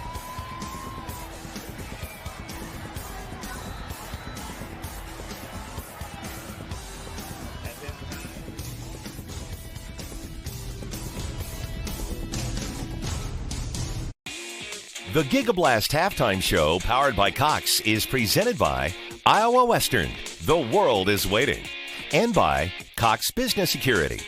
Join us all fall long for some of the top high school football from around the country on Game Time. For in-depth interviews, behind-the-scenes coverage, recruiting updates, and more, be sure to visit YurView.com, your home for high school football.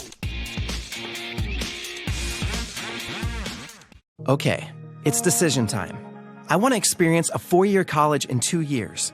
I want to live on campus, but get to my career faster. I want to get started now.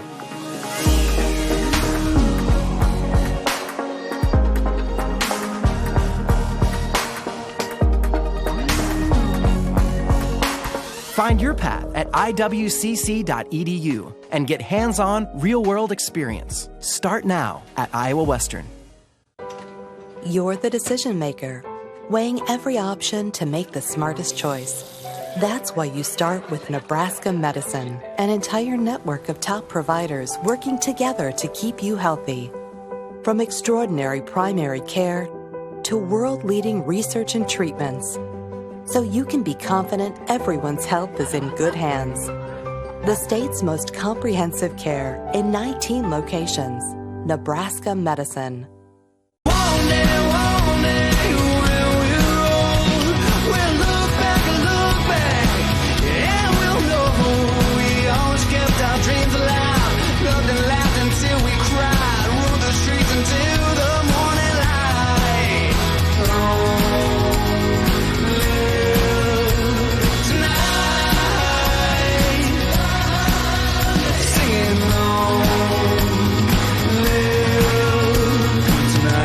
You're watching Game Time on YurView. For more in-depth coverage of the top players around, recruiting updates, behind-the-scenes access, and more, check out YurView.com.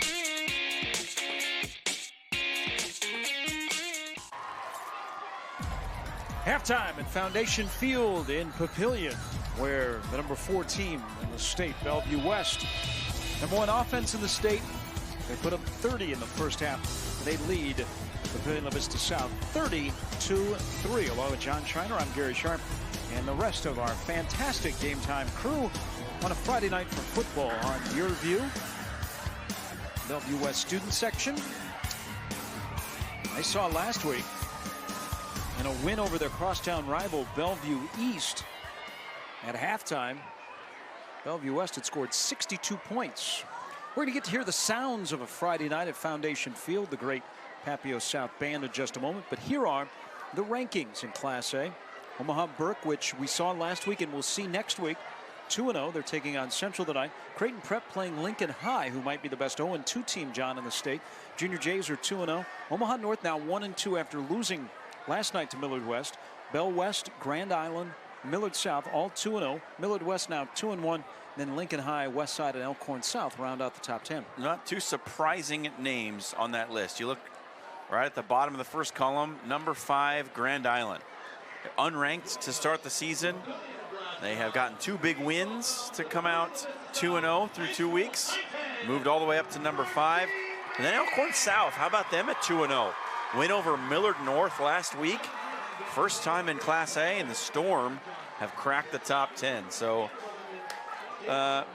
some surprising results, but you'd have to think that Omaha North is going to slide down after their loss. Bellevue West certainly look like they're on their way to a win here tonight. They could slide up into that number 3 spot. We're going to see Westside and Creighton Prep down the road. That figures to be a good one with both in the top 10 right now. And never count out Millard West. Just because they lost that game to Burke, you saw last night they beat Omaha North.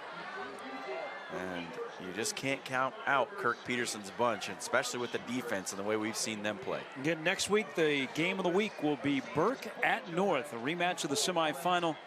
And a plethora of talent. 30-3 here at halftime. Bellevue West leads Papillion South. As we listen in to what a Friday night at beautiful, beautiful Foundation Field sounds like here on Game Time.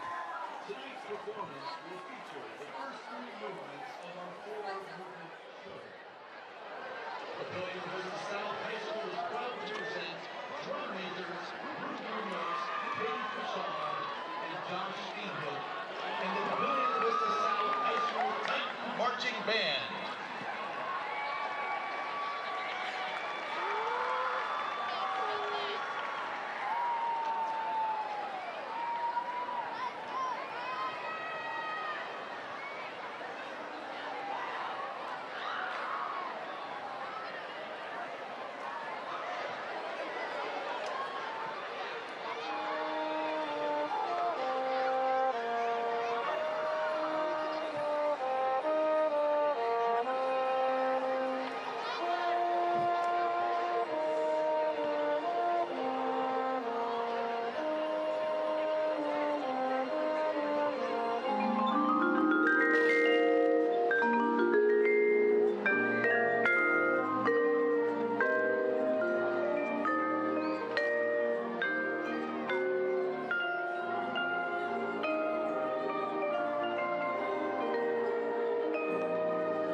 Okay, it's decision time. I want to experience a 4-year college in 2 years. I want to live on campus, but get to my career faster. I want to get started now.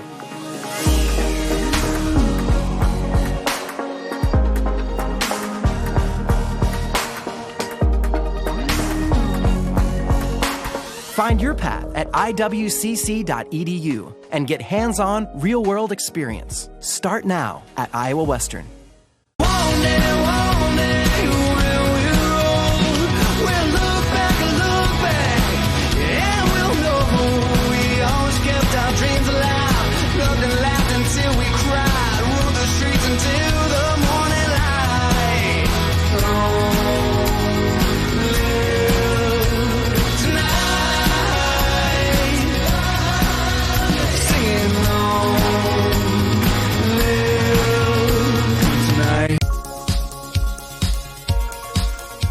This is Rose. Rose was destined to be different, to be a small business owner. She chose Cox Business because we're different too. We got to know Rose. And while she likes to take risks in the kitchen, we made it easy to keep an eye on safety. It's just another way we do business differently. Cox Business Security Solutions. Tonight's Game Time Player of the Game is brought to you by Iowa Western. The world is waiting. Check out the stories behind the games all season long. Visit YurView.com.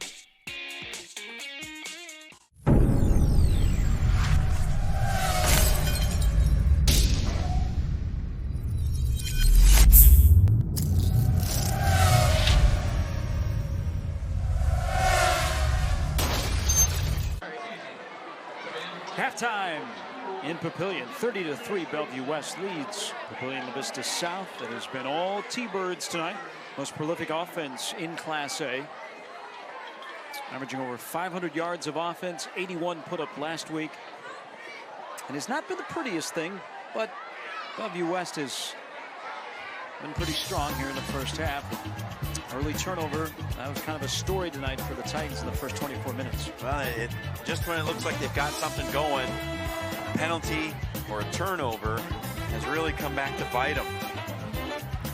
This was the Javon Ducker 3-yard run out of the Wildcat that got the scoring started. They would miss the 2-point conversion, and it would be 6-0 right there. Coming back the other way. It'll be a 3-and-out for Papillion-LaVista South. And that man, Xavier Betts, get in on the scoring action. Geezer's going to lay one out. Betts goes and gets it between two defenders. A little stiff arm for effect. Crosses the goal line, and it was 13-0 at that stage. Geezer, shovel pass, Ducker's second touchdown of the night. He's in for 6 more. And it was 20-0 at this point. Cruz Jurado would add a field goal to start the second quarter. 23 unanswered for Bellevue West to start this thing. Papillion-LaVista South in the first quarter, fumble, 3-and-out, and 2 punts. Their 4 possessions. Second quarter, they would find a little bit of offense, aided by a couple of personal foul penalties, got down inside the red zone, and Kia hits the 22-yard field goal. Those are the only 3 points they have on the board. Bellevue West also had the interception returned for a touchdown. And that's where we are, 30-3. But, Gary, that defense for Bellevue West has been just stifling for the most part tonight. They have not let Forsman get going at all. And that defense for Bellevue West, they've only given up 95 yards, while their offense has put up 277. This is Jay Ducker on the shovel pass once again. We're getting a look at the Bellevue West offense right now. They've tried to get Ducker the ball in all sorts of ways. They've also been hindered by 9 penalties for 78 yards. Stats provided by Frank Ryan. A couple of those were personal foul penalties on the scoring drive. The lone points tonight for Papillion South. We are at the break at Foundation Field, where Bellevue West is trying to go to 3-0. Papillion South, they will need a rally as they try and go to 3-0 for the first time since 2006. 24 minutes of football still ahead of us. This is Game Time on YurView.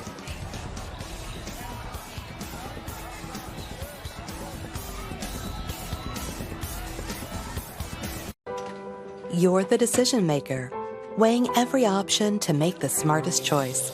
That's why you start with Nebraska Medicine, an entire network of top providers working together to keep you healthy. From extraordinary primary care to world-leading research and treatments, so you can be confident everyone's health is in good hands. The state's most comprehensive care in 19 locations. Nebraska Medicine.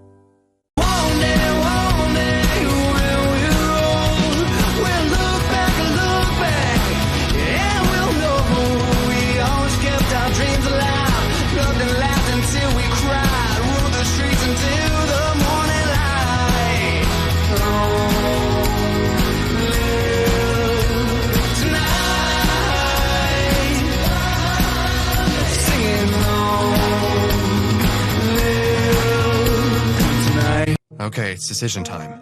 I want to take classes I need, spend less time working to pay for them. I want flexibility to transfer my credits. I want to get started now.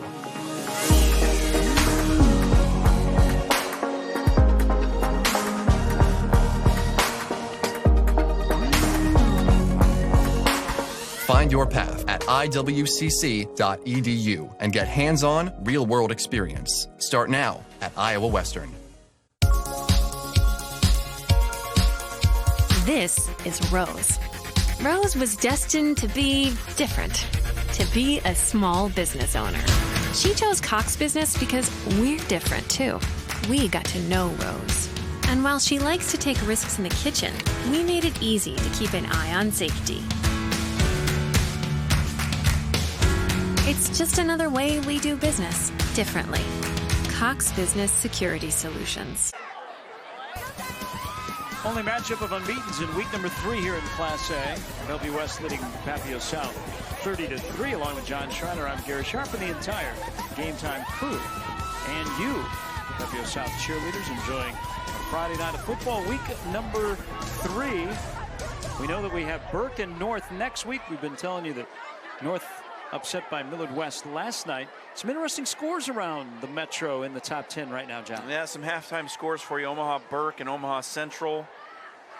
Omaha Burke, of course, the number 1 team in Class A, up 21-0 on the Eagles from Central.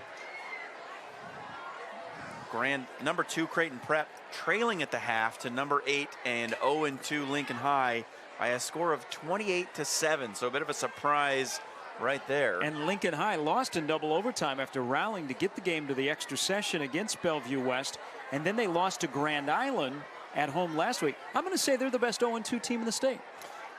You might be right on that one. As we told you, Omaha North, number 3, lost 28-14 to Millard West last night.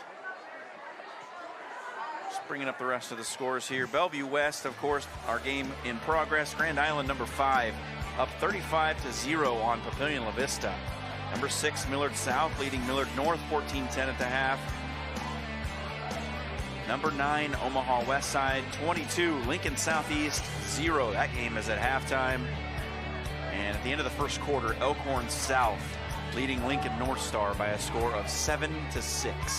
As you mentioned earlier, Guy Rosenberg, who won a state title in Class B with Elkhorn South, along with Gretna, Elkhorn making the move to Class A. They're off to a 2-0 start. We will see Elkhorn South later on in the season against a much improved Millard South team. Getting a look at the top 10 rankings with Burke number 1. We've been impressed by Bellevue West here in the first 24 minutes. Kind of the offense, everything that we were told and we've seen on our own, it's kind of transpired. They've got a lot of weapons.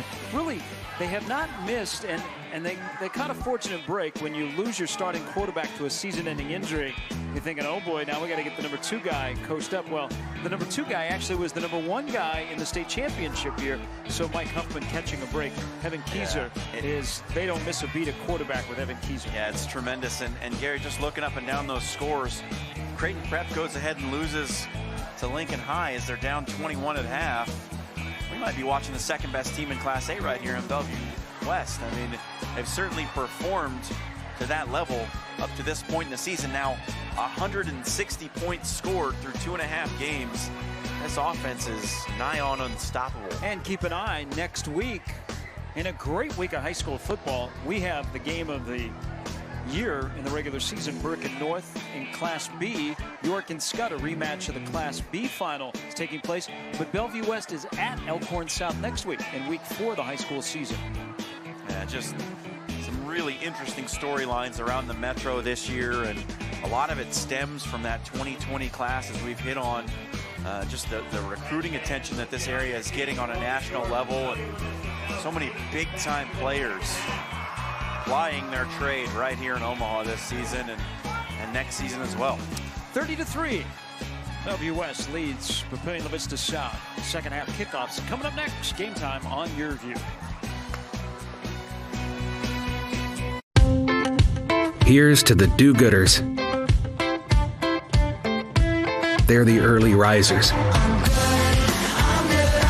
the selfless, the forward thinkers, the brave. There are many ways to describe them. We call them family. CHI Health. Good happens here. Now at H&H, factory direct clearance pre-owned. As a new car dealer, we get access to factory direct used vehicles before the public. And we just got a shipment at all 3 locations. Visit hhautomotive.com and click factory direct to see them all. Deals like this 2017 Camry, only $16,000. We're passing the savings on to you at all 3 H&H locations. Or shop online, hhautomotive.com. You're the decision maker, weighing every option to make the smartest choice. That's why you start with Nebraska Medicine, an entire network of top providers working together to keep you healthy.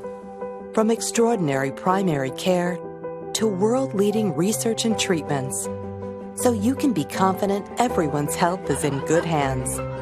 The state's most comprehensive care in 19 locations. Nebraska Medicine.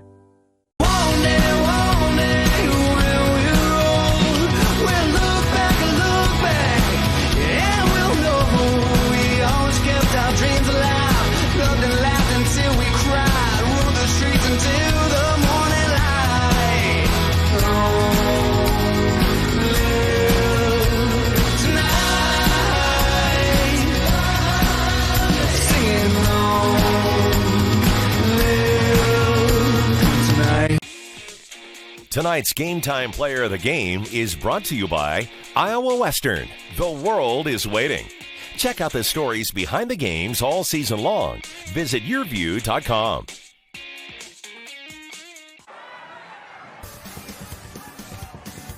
Start of the second half. Bellevue West up 30-3. And they will kick off to begin the second half. They won the toss and they elected to receive. So Papillion-LaVista South will get the ball first to start the second half, and we'll see who comes in at quarterback. David Forsman was injured on the Jack McDonald 44-yard pick 6. Did not finish the first half. Connor Crandall did at quarterback. And we'll see if Crandall comes out to begin the second half. As we get set to go from Foundation Field again next week, North and Burke. That should be a great, great atmosphere. Everybody around the city of Omaha talking about that game. And North, they're talking a lot about being 1-2 after 3 weeks. A lot of familiarity on both sides, coaching staffs and players. That should be a fun one next week. We are a second half away from you, taking you to Burke and North as you get a look at Nate Sullivan. One of the many offensive weapons for Bellevue West. John mentioned they've scored 160 points in 2.5 games. Last year, 9-2, lost in the quarterfinals. They had the wild game against Omaha West Side in which they gave up 73 points. Usually when you score over 60 in a high school game in regulation, you're feeling pretty good. Not when you give up 73. That was a game that even in the offseason, a lot of people were talking about. So we get set to go here in the third quarter. That game was only topped by a game across the river between Council Bluffs, Thomas Jefferson, and Sioux City North. It went 99-81. Gerardo again kicks the ball out of bounds. We will see at the end of the year, we will go across the river and do the annual TJAL game. The Council Bluffs Thomas Jefferson, 99 points. They had a chance to get to 100, but they took a knee on the extra point. Cameron Baker, top running back in the state of Iowa, had 9 touchdowns in that game. Cameron Baker seems like he's been at TJ for 7-8 years. I think he's been a starter since he was a freshman on the varsity, so it would seem that way. We will have TJ and AL at the end of the regular season coming up on the 19th of October. Heck of a win last year for TJ in that series. Now we reset after, was it a decade of wins for AL.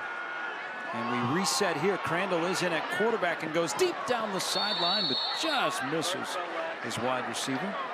Crandall's pass intended for Tony DeSotis calls incomplete. Here's the news, Gary. I've been scanning the sidelines looking for the starting quarterback, David Forsman, but I haven't seen him.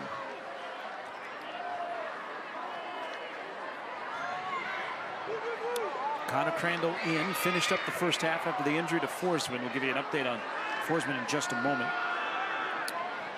As McClanahan on an end around is going nowhere. Great pursuit by the gentleman in the purple helmets. Coming over to lead the way. It's Caden Hayes, who has an interception tonight.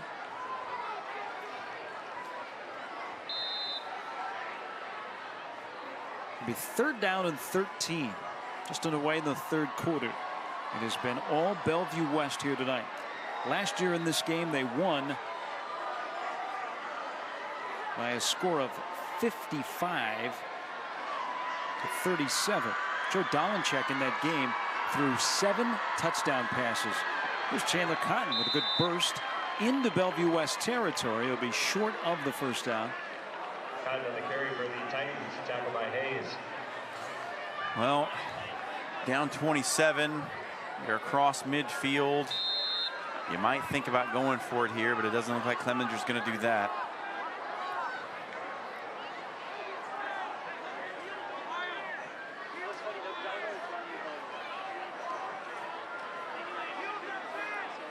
It'll be another punt for Papillion-LaVista South. Clanahan back to punt it away. Keegan Johnson, the sophomore returner, and timeout taken by Papillion South. So Clemenger may want to think about going for it. He comes out off the sidelines to talk to his punter, Mike McClanahan.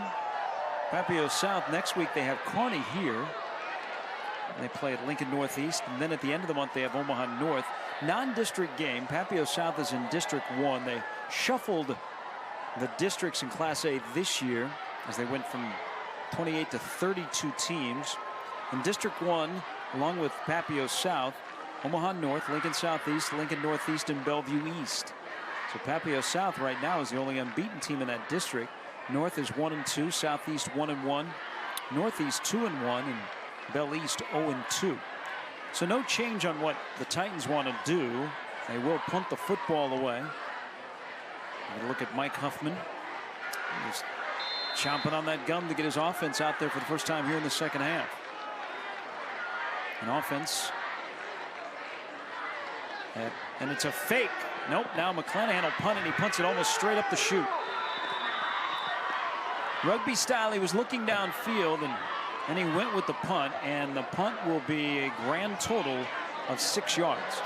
They tried to do a PPO, a punt pass option.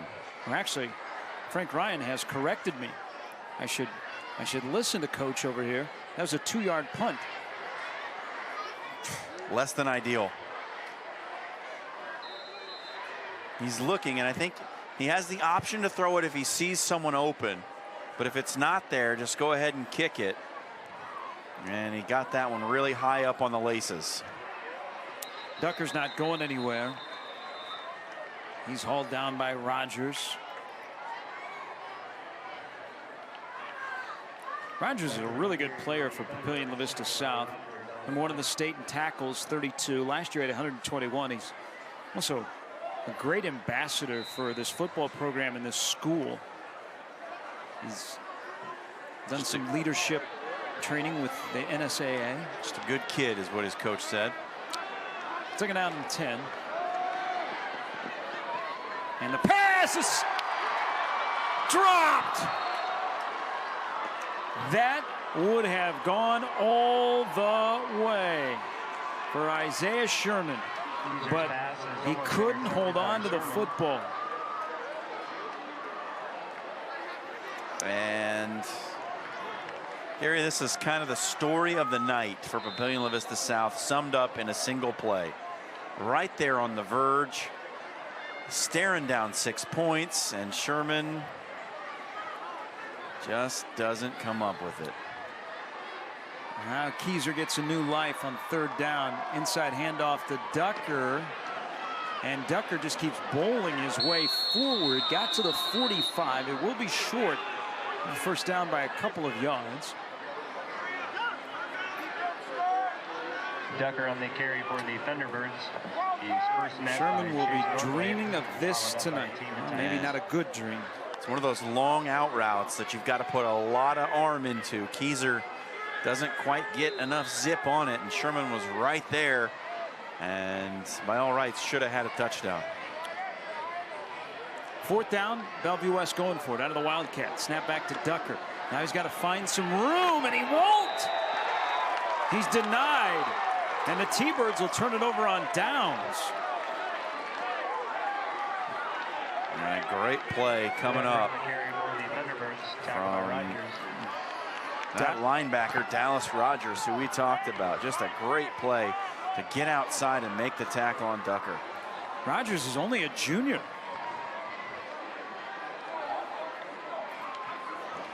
Papillion South gets the ball back right away. Connor Crandall in at quarterback. David Forsman, the starting quarterback for the Titans, is on the sidelines, has his helmet on, but he has a large wrap on his right knee.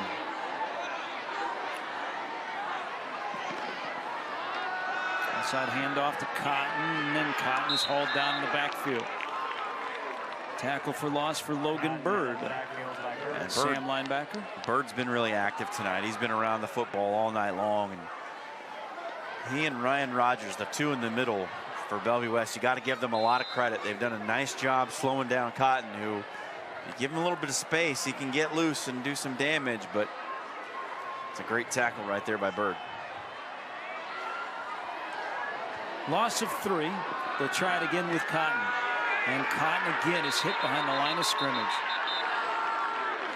And Logan Bird is there again. Logan Bird heard John Schreiner talking about him. He said, I'll do it again. And what did he do? He stopped Cotton here.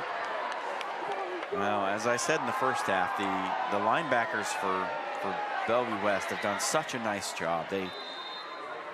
Even when Cotton has gotten to that second level, he's gotten no further. I mean, what's his longest run tonight? 7-8 yards, maybe? 3rd down and 15. 4-man front for Bellevue West. Crandall to put it up, steps up into the pocket. Now he scrambles out of the pocket, and he's hit from behind. He never saw Toy Miller coming. And Miller, who has been all over the place tonight, makes another big stop, and that'll force a Titan punt.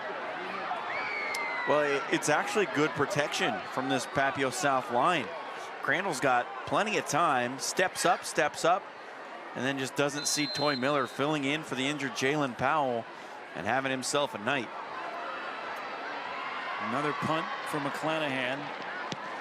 Much better than the last one. Fair catch called for Johnson.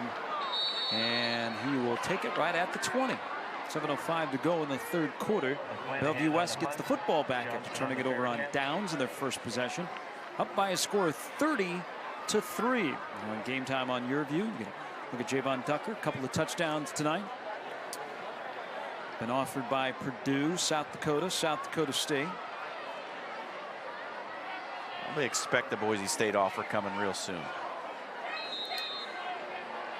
We'd have to go back through the pages of Nebraska high school recruiting to find the last prepster from here to go to Boise State ever on a scholarship.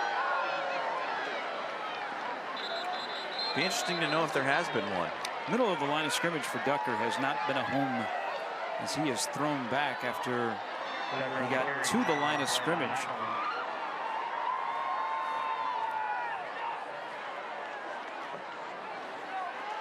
It's almost like after the first quarter, this T-Bird offense has kind of put the car in between neutral and drive. Just coasting. Here's Ducker, eluded Rogers, and Rogers may have gotten a piece of his face mask. Flags went down everywhere as Ducker, 2 yards later, hit the turf. You know, this Bellevue West offense, Gary, they came out all guns blazing, but look at since the start of the second quarter. They settled for the Gerardo field goal, punt, and then got intercepted. Start off the third quarter with a turnover on downs, and this drive hasn't really gone anywhere either just yet. So as much praise as we've given the Bellevue West offense, they've kind of sputtered since the start of the second quarter. One of the touchdowns is a pick six. They also have not tried to throw it downfield very often. We're talking right before the end of the first half. Betts hasn't been targeted very much after being a key guy in the first couple series to begin the game. Face mask penalty makes it first down. Sullivan in motion. Keyser throws it on the out to Smith. And Smith dives forward for just about 4 yards. It's been more side-to-side passing game than a vertical passing game.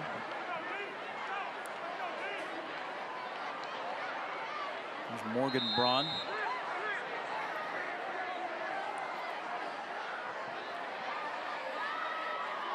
Norblade giving Betts a good 10, 11-yard cushion on the outside here. Keyser keeps it and weaves his way out to midfield. But when he pulls it down and runs, he is a very smart runner. He's got great vision, keeps his head up, keeps that ball tight, and that's a first down carry. Yeah, and take a look at this. The respect for Xavier Betts. You see that distance? He's at the bottom of your screen. Look where the defensive back is that's guarding him. He's almost off the picture. You do not want to get beat over the top. Up here in the booth, John had the telestrator going. It's pretty cool. And this is intercepted as Keyser wanted Betts. This is Sherman this time. And he's pushed out of bounds. He redeems himself. Dropped a pick six this time with an interception. And he returns it all the way to the 5-yard line.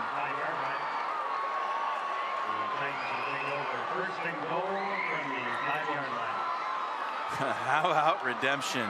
Thy name is Sherman. Doesn't come up with the touchdown, but sets his team up with great field positioning. Keyser was locked in on Betts all the way. He wasn't going to throw it anywhere else. Sherman read his eyes, secured the football this time, made sure with the catch before he started running, and then had a little bit of a convoy down the sideline, but great job by Keyser to stay with it and prevent the score. Now here's Cotton. He's hauled down after Keyser's interception, throwing into zone coverage. Rogers and Cotton have some words after the tackle. Well, it's 30-3. Hasn't been a lot of good stuff happening for Papillion South tonight. But boy, you punch the football in here, you get 7. You make things kind of interesting because Bellevue West, they have not been great on offense, as we just spoke of. They've been more opportunistic than anything. Well, the other thing you do here, Gary, you need to put up a score to prevent the next score for Bellevue West from starting the running clock if you want to have any chance to come back. Crandall pump fake, looking for the back of the end zone. It's out of the end zone. I like the idea. Go up to your 6'5" receiver, throw him a fade ball, but it's just got to be a better fade ball. And when your backup quarterback's in the game, sometimes, you know, you're going to struggle with those timing patterns like a fade. But I do like the idea. Love the call from Tim Clemenger. This will be the rest of the way for Crandall. Forsman is on the sidelines, injured. Ice wrap on his right knee. He was injured trying to stop Jack McDonald from returning an interception for a touchdown. 3rd down and goal.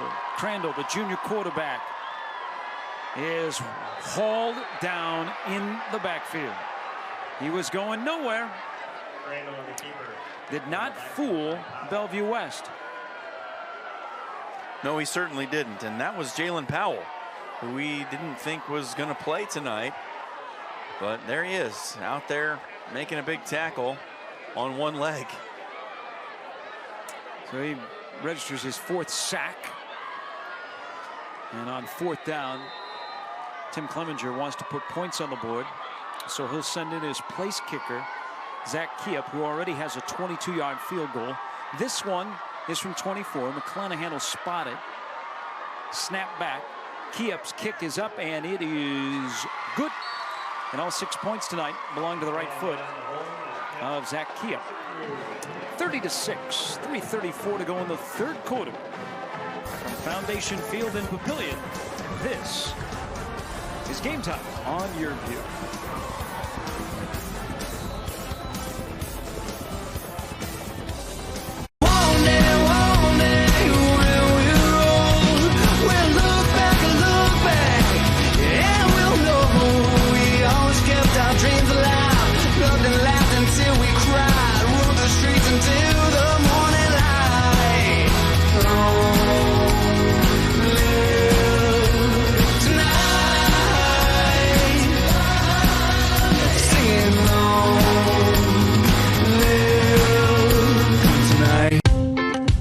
Here's to the do-gooders. They're the early risers, the selfless, the forward thinkers, the brave. There are many ways to describe them. We call them family. CHI Health. Good happens here. Are you interested in an exciting career in media studies? Check out the opportunities in TV, radio, and sports promotions at Iowa Western. Visit iwcc.edu. Iowa Western, the world is waiting. And Jake Ryan may be waiting for you to join him over at Iowa Western. Jake, Sports Information Director, does such a great job. Quick update on the scoreboard. Millard South leads Millard North 35-10. Millard North is in danger of falling to 0-3. Millard West beat Omaha North last night in a matchup of 2 ranked teams. This is a matchup of the 2 unbeatens in Class A. Kiep's 2 field goals. It's all the Titans' points, 30-6. The return by Cheney. He's got blockers in front. He's still on his feet, and this is a good return. Cheney ran a long way. Knocked down at about 35, and a flag is on the field.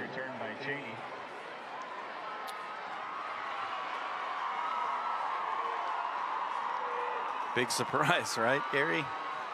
We've had a lot of flags tonight. Holding on the return team, which happens to be Bellevue West, and they are in the double figures in penalties tonight. That will not sit well with their head coach.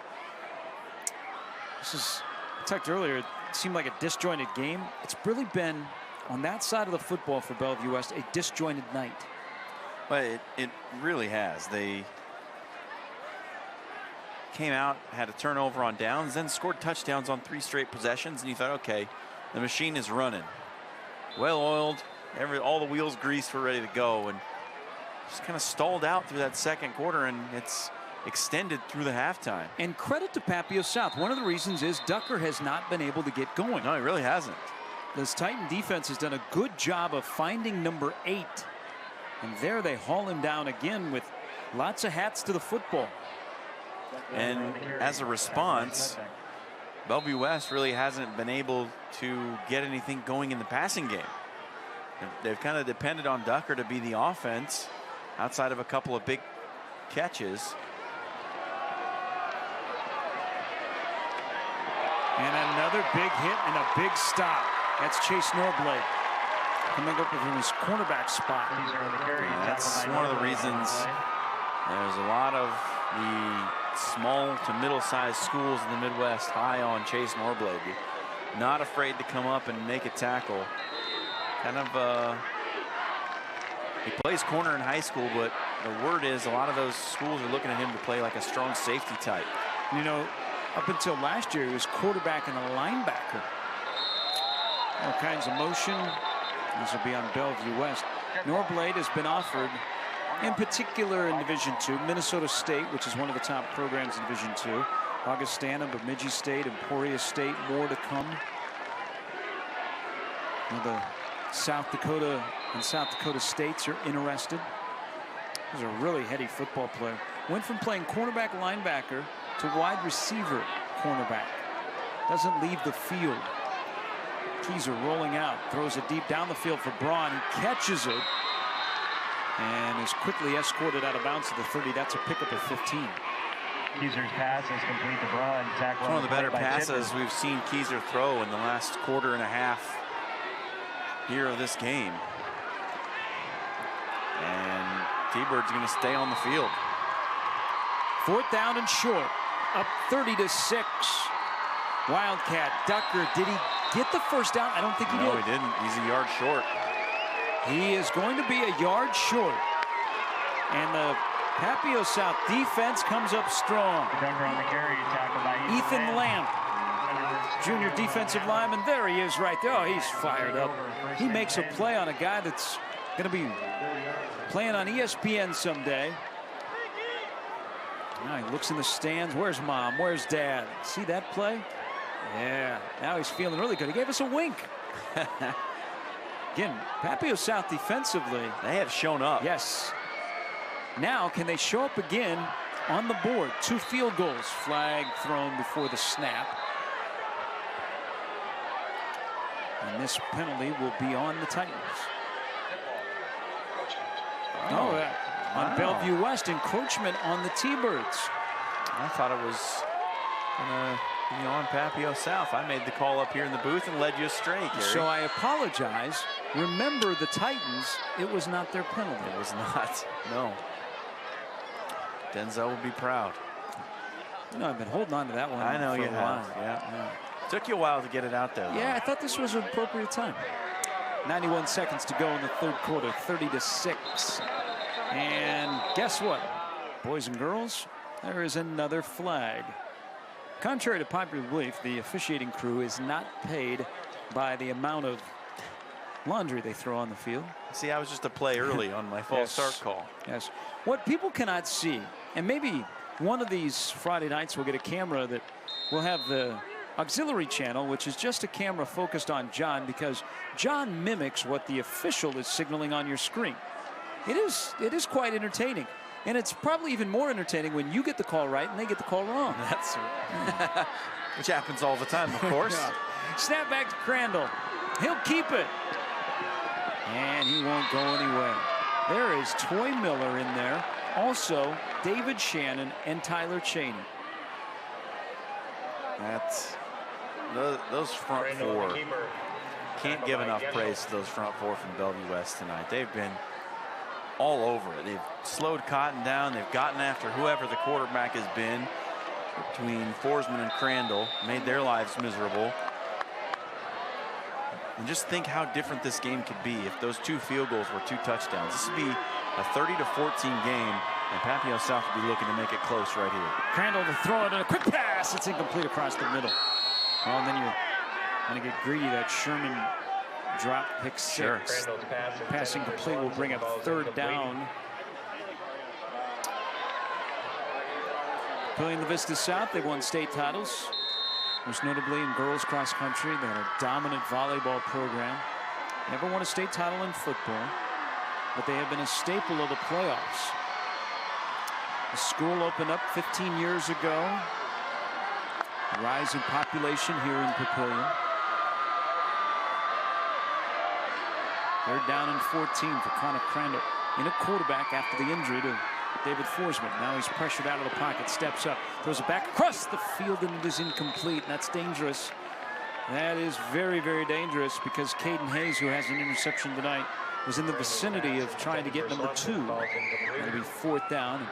In a 30-6 game in the last minute of the 3rd quarter, Tim Clemenger played football at Peru State. He hasn't been out of college very long. Tim graduated from Peru State in 2005. He was on the staff. He's the former defensive coordinator under Walt Olson, and then was promoted to the head coach last year. He was assistant at Northwest for a couple years and the head coach for 3. They're going for it on 4th down, and Crandall is sacked. Miller, Powell. And John Goschel was in there as well. That is a law firm that works well in Sarpy County. And they turned the ball over on downs, and Crandall slipped on the field turf again. We haven't had any rain since kickoff, and even a couple of hours before kickoff. So just lost his footing, and Bellevue West gets the football back with a 30-6 lead.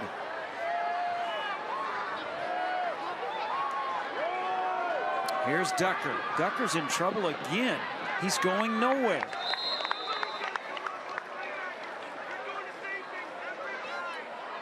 The pursuit has been huge for this Papillion-LaVista South defense. They have done a nice job of flying to the football. Trajan Linear making another stop. Interesting, exciting career in media studies. Check out the opportunities in TV, radio, and sports promotions at Iowa Western. Visit iwcc.edu. Iowa Western, the world is waiting.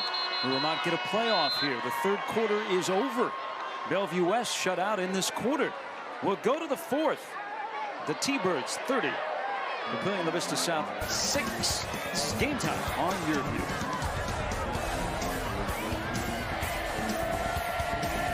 Okay, it's decision time. I want to take classes I need, spend less time working to pay for them. I want flexibility to transfer my credits. I want to get started now.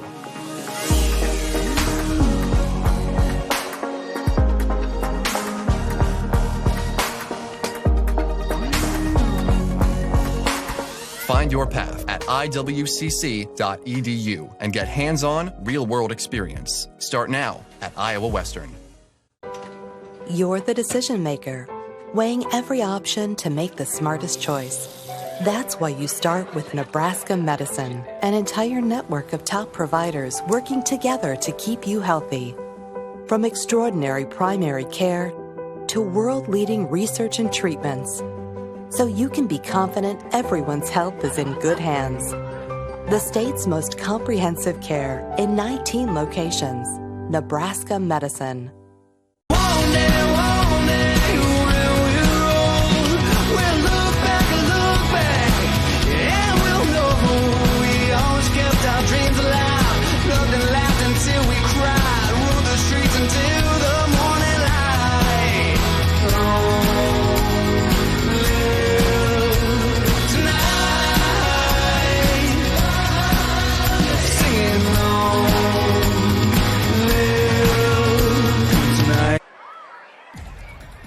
Start of the 4th quarter, and then we'll get to one of the biggest games in the state in the regular season next week. It is our game of the week right here on YurView, North and Burke. 7 o'clock kickoff. Tell your friends. You can stream it, you can watch it live, but don't miss it. Keyser keeps the football in this Bellevue West offense, which since the end of the first quarter has only put up 10 points. And the touchdown was a defensive touchdown. They'll face a 3rd down and 8. And the shovel pass to Ducker with about 2.5 minutes left in the first quarter was the last offensive touchdown for Bellevue West. We've not called Xavier Bett's name very often. We will call it here as the ball goes in and out of his hands. He's around his knees for the big 6'3" wide receiver. There's not a lot of rhythm between he and Keyser yet, and to be expected. Golding Ice came in as the starting quarterback. They got all the summer work together. It's going to take a little bit of time to develop that rhythm and timing. Golding Ice injured his foot on the first play of the game last week, out for the year. That's a nasty one, dislocated ankle. And Keyser punts the football away and will land out of bounds at the 30-yard line. Last week, Bellevue West beat Bellevue East 81-6. Past 6 years against their crosstown rival, they've outscored them on an average of 64-8. And posted 3 straight shutouts. But give a little hat tip to the Titan defense. Certainly, more than a hat tip. When they have been put in a good spot where it hasn't been a turnover by their offense or a short field, they've come up strong. Now Connor Crandall getting some valuable playing time with Forsman on the sidelines with the injury. Starts this drive at the 30-yard line, just on the way in the 4th quarter. And his pass into triple coverage is incomplete. Again, good protection, but Crandall just a little bit antsy and didn't pull the trigger when he wanted to. Had to reload that thing and then try to find it after the defense had reacted already to his first motion. You're going to pump fake, it better be a double move. You don't want to pump and then throw it right where you were looking. That's how you get a pass intercepted in a hurry. Chandler Cotton directly behind Crandall. Cotton had a 66-yard touchdown run in this game last year. And he's right up the middle. Won't be for 66 yards. But it is for 9, and it'll set up 3rd down and 1. Cotton on the carry, tackle on the play by Hayes for the Thunderbirds. Well, that's certainly go time now for Papillion-LaVista South. You got to pull out all the stops. Whatever you got in the bag of tricks, you got to score some points in a hurry. 2 high schools here in Papillion. Papillion-LaVista High, Papillion-LaVista South. Papillion-LaVista back in the 90s was one of the top high school football programs in the state. Won the state title in 90 and 96, runner-up in 97. They'd send players on an annual basis down to Lincoln. This is a 1st down carry for Cotton. John Gibson. Got in the carry. That's the name I remember when I think about Papillion-LaVista football. Jeremy Slechta, Reggie Ball. They had John Davis, who went to Iowa State. They had Jason Cahill at quarterback for a time. Gene Sir, the legendary high school coach here in Nebraska, head coach of the Monarchs. That was before Papillion South opened up. And a good lead handoff by Cotton. And another big game. Back-to-back 1st down carries for Chandler Cotton. Wow. That front 4, after we just praised him on the last series for Bellevue West, has softened up just a little bit. Back-to-back carries for good gains by Cotton, and maybe Papillion-LaVista South has found a little something. Got a little tempo going here on offense, and they'll go back to the well one too many times as Cotton runs into a host of white jerseys. Tyler Cheney will get up off the ground. Big old Cheney right in the middle of it. You're going to get a good look at what he does right there. Just eats up so much space, and then once he gets his mitts around you and falls down, you aren't going anywhere. Okay, and we keep saying this because we're kind of ISO on him. He's not just a big body. He's got moves. His hands are really good. His first step is something you can work with. Crandall will put it up, and it is incomplete. Pass was a little high. Get another look at Tyler Cheney. Crandall's pass intended for. He also, he's in actually really good shape. 6'3", 360. I don't recall really any time, John, that he has had to go off the field when the defense has been out there. So he's played every defensive snap. It's good for a guy that size to be able to play that many snaps. Yeah, you don't go low on him. You got to kind of just stand him up and neutralize him, but he's got such a good first step and a move. It's tough. Crandall chased out of the pocket, steps up, throws it deep down the field, and it is caught. It's the leading receiver, Tony Nasotis. Came in with 14 catches for 199, makes a big one right here. And a touchdown with 9:15 to go would make things a little bit more interesting. Crandall just threw it out there and he ran under it. Now they're into the red zone at the 17-yard line. Nasotis ran that long crossing pattern. Just looks like he got lost in the traffic. They ran from the left side all the way over to the right side. Crandall's pass on the slant is incomplete, a little high. Here's tight end. He wanted Swanson, and it'll be 2nd down and 10. That's about the 3rd drop tonight for Swanson.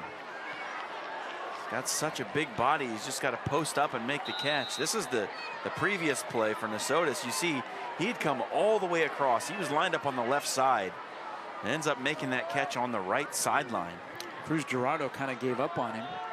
I think Gerardo thought that ball would just land out of bounds. 2nd down and 10 to the 17-yard line. 30-6 in favor of the T-Birds of Bell West. And Crandall sails it over the head of McClanahan. And it'll be 3rd down. If he keeps that ball down, McClanahan might score because Norblade made a great block on the outside against Keegan Johnson. And McClanahan had the angle on the inside defender. If Crandall can just keep it down, he might have 6. Keegan Johnson, whose brother CJ, now at Wyoming, holds all kinds of state receiving records. Played here from 2011 to 2014. 3rd down and 10 at the 17. Papillion South has 2 Zach Kiep field goals from 22 and 24 yards. Crandall's pass is knocked down by the extremely talented sophomore Ryan Rogers, coming up from his Mike linebacker spot. Really impressed by this young man. I mean, he's got a great body. As a sophomore, he's already 6 feet 205. Room to grow, super talented. Came in with 15 tackles and a fumble recovery on the season. And right there, comes flying through the line and makes the deflection. Look at that. Tremendous athletic play from the young man. Set up for a 35-yard field goal on 4th down and 10. They'll put points up. Kiep's field goal is up, and it is good. 35-yard field goal. So Zach Kiep has all 9 of Papillion South's points tonight. Cuts the deficit to 3 touchdowns with exactly 9 minutes to go in the 4th quarter. Stay tuned. At the end of tonight, we'll have our player of the game, play of the game, a chat with a member of the winning team, highlights, stats, and we'll get you ready for next week. Burke and North in week number 4. Iowa Western has the career choices that fit your busy schedule. Come to campus, study online, or enroll in evening classes now. Visit iwcc.edu. Iowa Western, the world is waiting. Going to be an interesting year in Class A. Burke is number 1. Burke had their moments last Friday when we saw him against Millard West, but far from a well-oiled machine. And how good they will be when they're clicking on all cylinders. We'll get to see Omaha North for the first time next weekend. Burke has the defense figured out. I think that's pretty evident. If they get that offense humming along with Chadwick and Burks and Watts, look out. They're the most talented roster in the state. Bellevue West is anticipating an onside kick here from Kiep. And now in formation, Bellevue West will drop back. They do have most of the guys up front are on their hands team. As Kiep, little pooch kick, and it's a free ball. Johnson comes up with it. He let it bounce and no one reacted, but Keegan Johnson grabbed it, fell on it. Somebody's got to come up and call fair catch. That ball didn't hit the turf first, and when that happens, someone's got to run under that and call fair catch, because then they can't hit you. You have to be allowed to make the catch. And over on the Bellevue West sideline, they are saying the same thing. That ball goes up in the air. Somebody waved their hand. Nobody can touch it. It's a fair catch. You just have to make sure you catch it. And instead, they let it bounce. And what if it would have gone backwards instead of frontwards? Papillion South probably has the ball. Now Bellevue West, they got to get something going on offense. Little toss to Ducker out of the backfield. He sidesteps one tackler, crosses midfield, but there has not been a lot of green space for Ducker to do work tonight. Outside of some stuff in the red zone out of the Wildcat and a shuffle pass, it's been a quiet night for Javon Ducker. That 6-yard gain might be his longest since the first quarter. 30-9 in favor of the T-Birds. Sullivan down the sideline. Sullivan, touchdown. 49 yards. Keezer's pass is complete to Sullivan. Good for a Thunderbird touchdown. Out of the backfield, the junior catches it on the run and then runs by everybody for a score. That's one way to do it. If you're reluctant to throw the ball down the field, which we have spoken about, it hasn't seemed like Keezer's really wanted to put it up down the field. Just get it in the hands of your playmakers and let them go do something. And this time it was Sullivan. Gerardo with the PAT splits the uprights, and it is 37-9. We're going to look at Nate Sullivan's touchdown pass off the arm of Evan Keezer. Look at Ducker getting out there and putting a block on Norblade to spring Sullivan. That is tremendous effort by a guy who's had probably a little bit of a frustrating night after the 2 early touchdowns, but good team play there by Ducker to get out in front and block the best defensive player on the field and spring his man. Mike Huffman told us before the game he is excited to watch Nate Sullivan because he's finally getting an opportunity. There's a lot of promise. He's 6'2". You saw the speed that he has last year in limited time, caught 5 passes for 47 yards, but on 1 catch here on Game Time, he has eclipsed that. 49-yard touchdown, 37-9 in favor of the T-Birds as they're trying to march towards 3-0. They take on Elkhorn South next week. Then they have Pius X, and then Norfolk. And we'll see them next month against Omaha North. And they got that little tour of OPS to round out the season with South, North, and Central.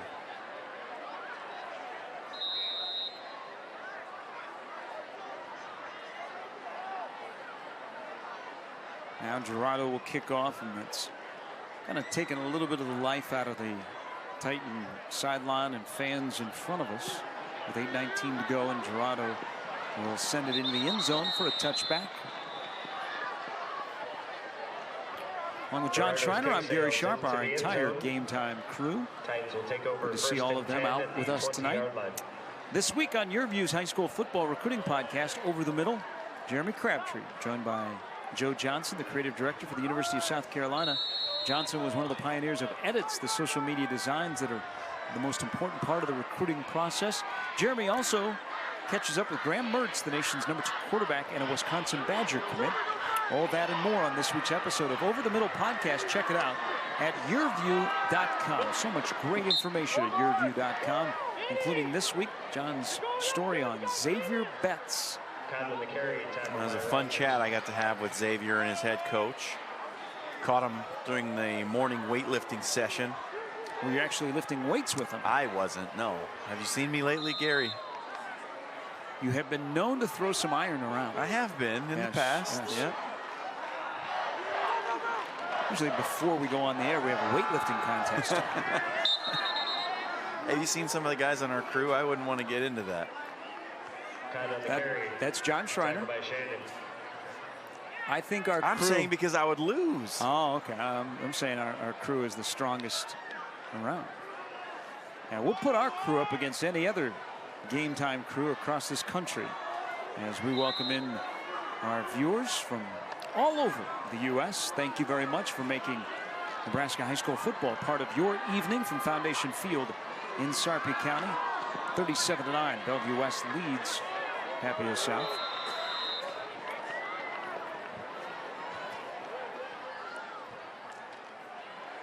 Crandall's pass is complete to Swanson.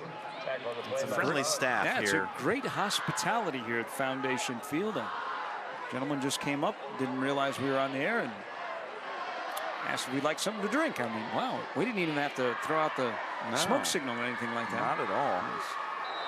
We've been treated nicely. Great experience for Connor Crandall, but now on 4th down. The clock running. Only 6.5 minutes to go in the game. Papillion South will punt it away. McClanahan's punt, pretty good one. Going to chase Johnson back to the 31-yard line. Can he get out of harm's way? Get about a return of 5 yards. 6:25 to go in the game. Bellevue West on their way to go to 3-0. They lead Papillion South 37-9. Game time on YurView.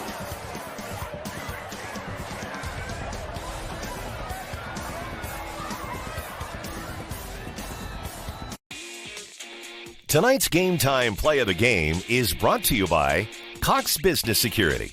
Check out the stories behind the games all season long. Visit YurView.com.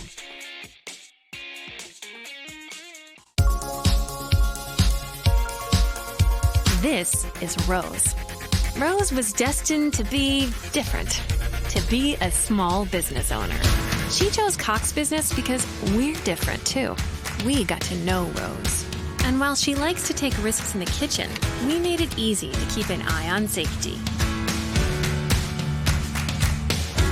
It's just another way we do business differently. Cox Business Security Solutions. You're watching Game Time on YurView. For more in-depth coverage of the top players around, recruiting updates, behind-the-scenes access, and more, check out YurView.com.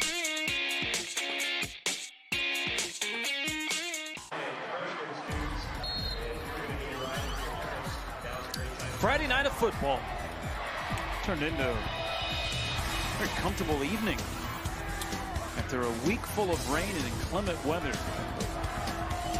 Canceled Nebraska's opener and a long pass to Smith, and that's a touchdown. Whoa. That is a 59-yard scoring strike from Evan Keyser to Shane Smith. And it makes it 43-9, and Smith, with track speed, ran by everybody. That was impressive. He was by his defender so quickly. And then Keyser just threw it as far as he could, and Smith ran right to it. Now 43-9, and it's that they haven't been super consistent tonight, and it's been such a discombobulated game in terms of rhythm. But when Bellevue West has to score, they score, as we've seen on their last 2 quick strike possessions. Yeah, that's that old light switch. Yep, Gerardo, PAT, and it is now 44-9, just like that. Gerardo's kick is good. Get a look. Keyser just lets this one go. 59-yard score, and in the air, he threw it almost 40 yards. And Smith was 5 yards beyond his defender. That is lightning speed from Shane Smith. So 35-point lead now for Bellevue West. You know what that means? That is a running clock. That's the first running clock of the season. For us, anyway. Yes. And you see a little extra skip in the step. That Bellevue West kickoff team coming out now. 2 touchdowns here in the 4th quarter. That'll make you a little bit peppy. Next week, North and Burke. A month into the high school season. Burke #1 in the state. Last year they met in the semifinals. There'll be a lot of attention on the Division I talent that'll be on the field. As Gerardo skips one on the field turf. And the reverse And Norblade has got room. Norblade runs into Gerardo. And then is knocked out of bounds late, and that will draw a flag. Norblade, who already has a 99-yard kickoff return for a touchdown. And the reverse, long gain, and they'll tack more onto it. And boy, there's all kinds of jawing going on. Well, you think Chase Norblade's a little upset about how this game's gone? He took aim at Cruz Gerardo, was not even thinking about trying to put a move on him. He just dropped the shoulder and gave it all. This will be the third personal foul penalty against Bellevue West tonight. And after the long return by Norblade.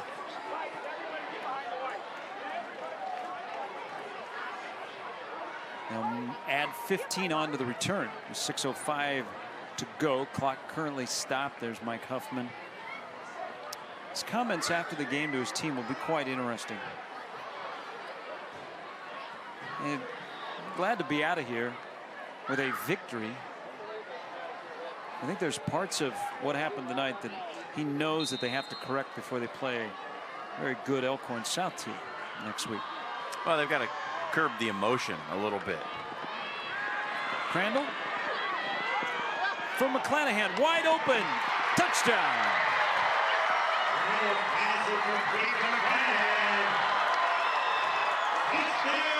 That was a good pump fake by Crandall.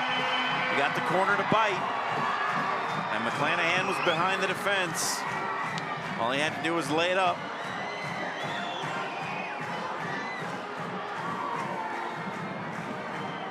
McClanahan has had a big night.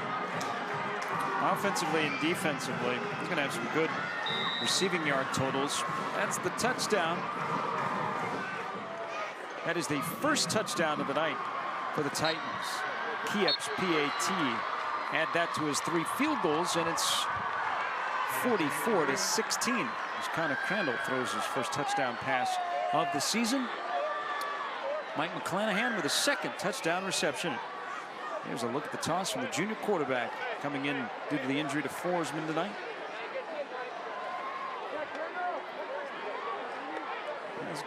Nice throw from Crandall. Just well done. Not much else you can say about it. Trey Hepburn got beat on the pump fake, and that's all she wrote. And not so fast running clock.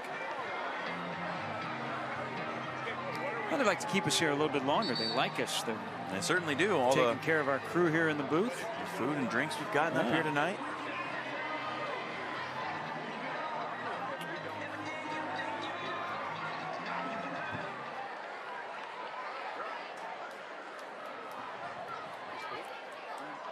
Papillion South District. Look at their sidelines.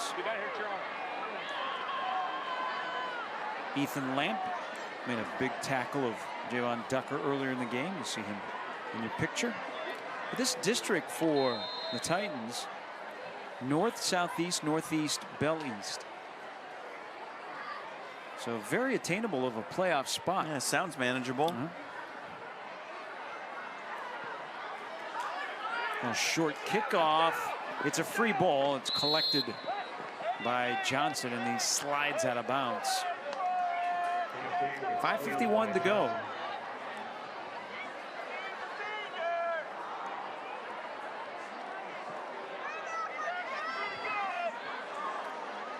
As we near the 3-hour mark.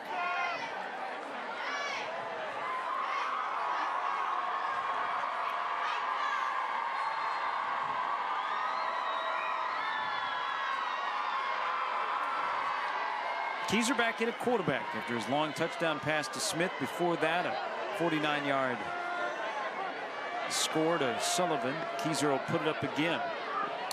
Now scrambles downfield, just throws it away. Keyser's pass falls incomplete.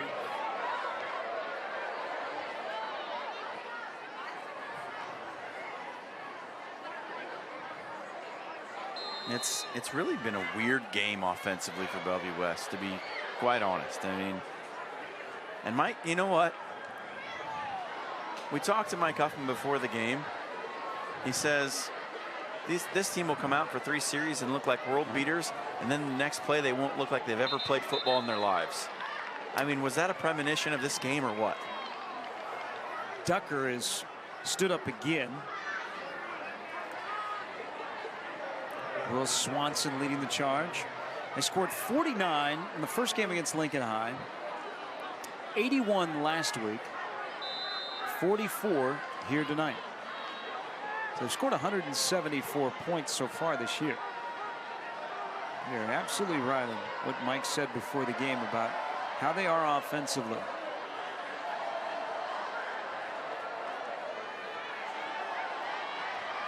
Keezer's taking all kinds of time, which is okay when you're up 44-16 and the clock is running. Quick pass to Smith. He turns it up for a pickup of 7. Smith played as a sophomore at Omaha North, then transferred to Bellevue West. Tackle the play by Rogers.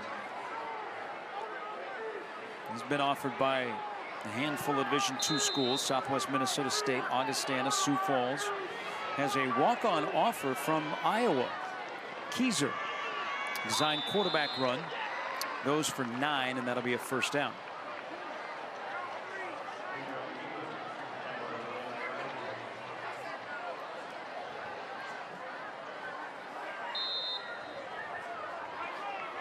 It'll be interesting to see how the rest of this season plays out for this Bellevue West offense. Keezer's going to settle in at quarterback now that he's the full-time guy. But after that first quarter, the running game kind of went away. They're going to have to shore some of that up. Got 5 wide receivers in the pattern. Now steps up, runs away from pressure, flag down, throw down field, and it is incomplete as Betts tried to come back for it. But the flag is in the vicinity of holding. And that is exactly what the call is.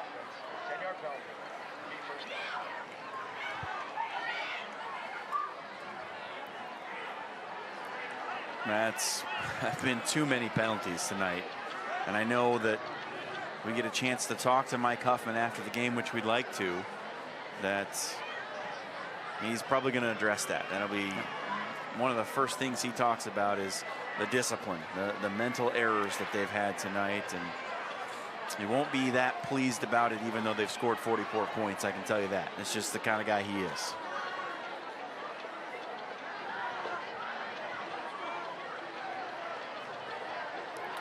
And they figure out the distance, and it's back to the 30-yard line.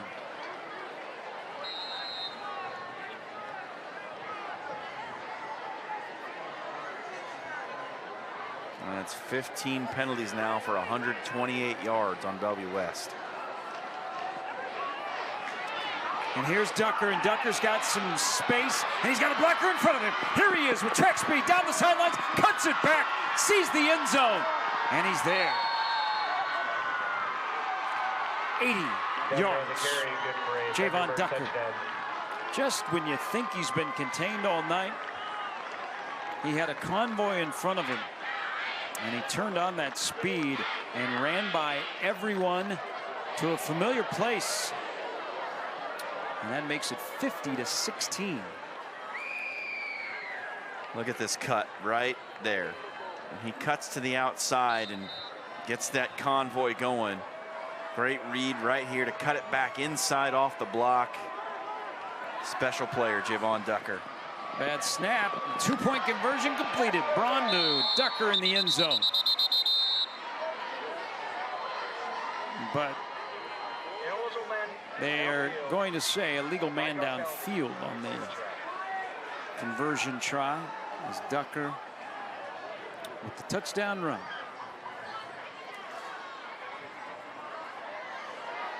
Two touchdowns on the ground and one on the shovel pass for Ducker tonight. He's going to be a strong contender for player of the game, even though he kind of went away in the middle 2 quarters. It is, and we've seen a lot of Bellevue West football over the last few years. It is amazing that Betts and Ducker are only juniors. Yeah, that has to be a nightmare for every coach that has to see this team year in and year out. That you got to see these guys again next year. And oh boy, Dorado comes in and completes the extra point after the penalty, and it's not like they're getting 51-16. It's not like they're, sorry, Gary, it's not like they're getting worse year after year either. There's no degradation of talent at this age. And again, going back to your point that you mentioned on air that Mike Huffman told us on the field before the game about how this offense will go 3 series where they look top notch and then they'll go into a little bit of a shell. What have they done the last 3 series? They've gone nuts. Big plays. Touchdowns from 49, 59, and 80. That'll do it, and that'll help that offensive total coming into tonight. They led Class A in offense at 538 yards. Frank Ryan, our statistician tonight. Frank might retire. He's kind of retired, but from being our stats guy, he might really retire because he got stuck with Bellevue West offense. So he's gonna spend all weekend. He'll have cramps in his right hand trying to keep track of all the yardage in this game. Frank didn't bring his abacus with him tonight. Another touchback. Gerardo's kick sails into the end zone. Here, Titans will take over first. The entire second half as Tyler Chain leads the Bellevue West defense out onto the field. Entire second half, Connor Crandall has been the quarterback for Papillion South. Their 3-year starting quarterback, David Forsman, was injured near the end of the first half. Forsman in uniform, but has his right knee wrapped. He's been on the sidelines the entire second half. Crandall, who has a touchdown pass to McClanahan, hands the ball off here.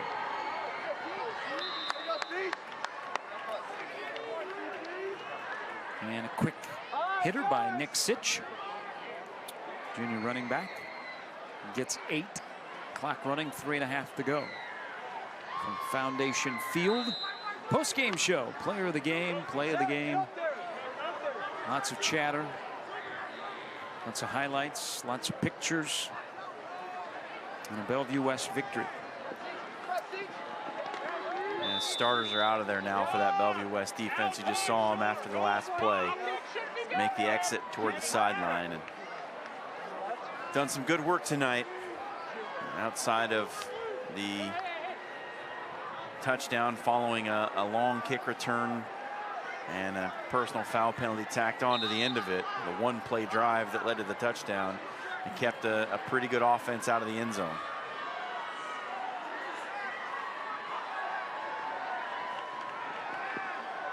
Crandall keeps it, and he is helicoptered down after a pickup of 8.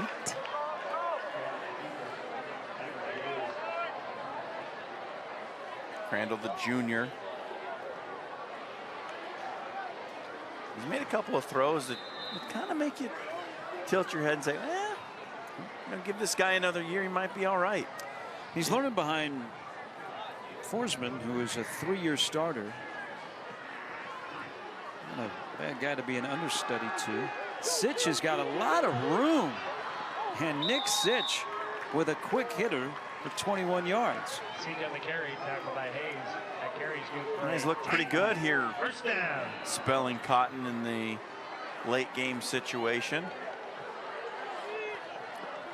He's got really quick feet. We're in a running clock situation. Actually, the second time in 3 games this year we've had a running clock. Not that anybody's keeping track.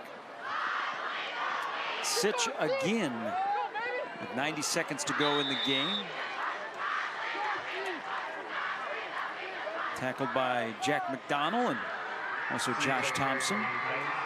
Jack McDonald is an interception return for a touchdown. That was the score that Forsman got injured on. A couple more plays left in this one. Bellevue West going to go to 3-0. And Papillion South will suffer their first loss of the year. Crandall with another completion. Tony Sotis by Gesell. Throws like that where it's pinpoint, that was right on the money, got it out quick. Crandall's showing me a little bit here tonight. Hands it off to Sitch. He's not going anywhere. Jarius Starling. First in on the tackle. And this shaping up to be our final play of the game.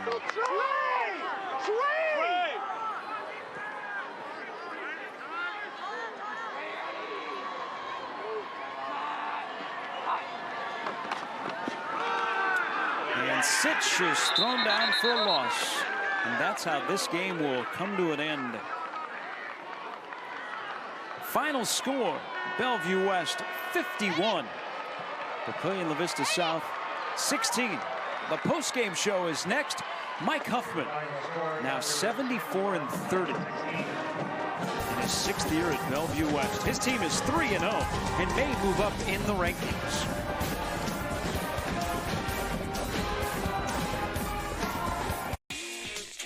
Tonight's Game Time Player of the Game is brought to you by Iowa Western.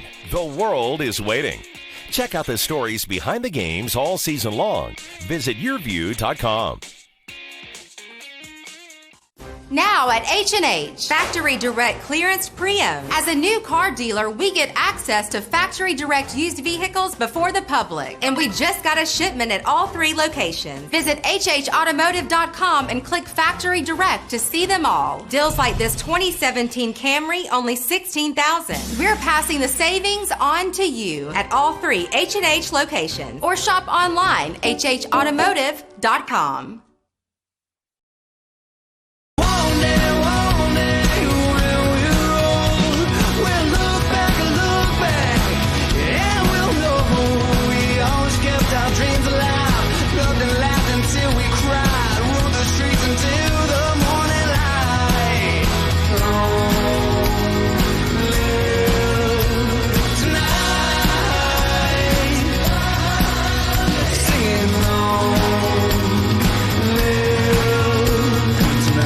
Okay, it's decision time. I want to experience a 4-year college in 2 years. I want to live on campus, but get to my career faster. I want to get started now.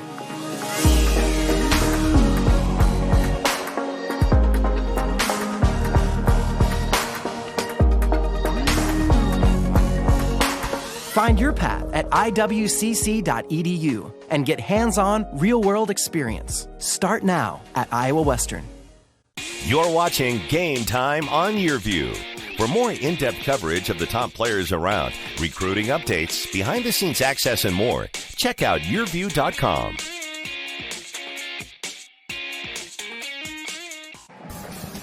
(51-16) Bellevue West improves to 3-0, and we're joined by their head coach, Mike Huffman. First of all, congratulations. You told us before the game on the field, you looked at your offense and you said, for about 3 series in a row, we look great. And then we'll struggle a little bit. Boy, were you true tonight about your offense. Well, what a bummer, though, because the first and fourth quarters were great. But, man, it was more than 2 or 3 series off, man. It was like 2 quarters. I'm not sure, Gary, if we had a first down in the second or third quarter. And sadly, minus the 15 and 16 group, that's kind of, we get up and our kids kind of relax. I'm very pleased with our defense for keeping them out of the end zone, holding the field goals, which gave us time to recuperate on the offensive side of the ball. Speaking of your defense, Coach, they turned in a pretty good performance, really good inside the red zone, and we were especially impressed with the big fella, number 78, Tyler Chaney. Tell us about Big Chaney. He had a heck of a game tonight. I don't know about political correctness, but we call Tyler tons of fun because he's such a big fella. You know what? Tyler's got great feet for a big kid. We've known about him since he was a little kid, and he's really coming to his own. He's getting better at the pass rush stuff. He really does a good job in the run defense, and that's what I'm proud. Our guys are fast on that side of the ball, and we always tell guys, man, you have to be able to run the ball and stop the run in November to be champs. And I'm proud of the way they played defensively tonight. All right, you're 3-0 to start the year. Huff, we appreciate your time. Have a good weekend. Hey, guys, thanks for covering us, man. See you soon. That's Mike Huffman, head football coach at Bellevue West, 51-16 as the T-Birds down the Titans once again. Thanks, guys. Appreciate you. Still to come here on the postgame show. We'll take a look at some highlights, talk more about this game. Well, let's look at those highlights on cue. Let's do it. Our fantastic staff. They're like, you speak, we show. So let's look at the 51-16 highlights in Bellevue West's 3rd victory of the year, John. Well, it got off to an inconspicuous start for Papillion-LaVista South, and then this happened. The interception return for a touchdown. This will be your defensive play of the game. Really stopped any momentum that Papillion-LaVista South was generating and pretty much put the game out of reach at that point. Jack McDonald, 44-yard interception return for the touchdown. That's our defensive play of the game. Our player of the game tonight, well, we kind of debated up here in the booth. Who would it be? There were a couple of different candidates for the Thunderbirds, but at the tail end of the game, that pretty much sealed the deal with another touchdown. Yeah, Javon Ducker, great first quarter. There you see him scoring out of the Wildcat. He'd add another one a little bit later on a shovel pass from Keyser. This is the first touchdown for Ducker on the night. He came in with 8. He would add 3 to that total on the evening. 2 rushing, 1 receiving, and of course the big 80-yarder to really cap the game in the fourth quarter. We hope that everybody that was in the First National Bank Way in downtown Omaha enjoyed this one tonight. Next Friday night, it's grudge match time. 2017 champions, Omaha North. They take on Omaha Burke. Last year in the semifinals, North knocked off Burke 29-28. They'll meet next Friday right here on Game Time. For John Schreiner and our entire YurView broadcast team, I'm Gary Sharp saying so long from Foundation Field in Papillion, where tonight Bellevue West improves to 3-0 on the year with a 51-16 victory over Papillion-LaVista South. Also a big thanks to Frank Ryan, our statistician. To watch this entire game on replay, log on to YurView.com. We'll talk to you next week from Burke and North at Kinnick Stadium. Good night from Papillion.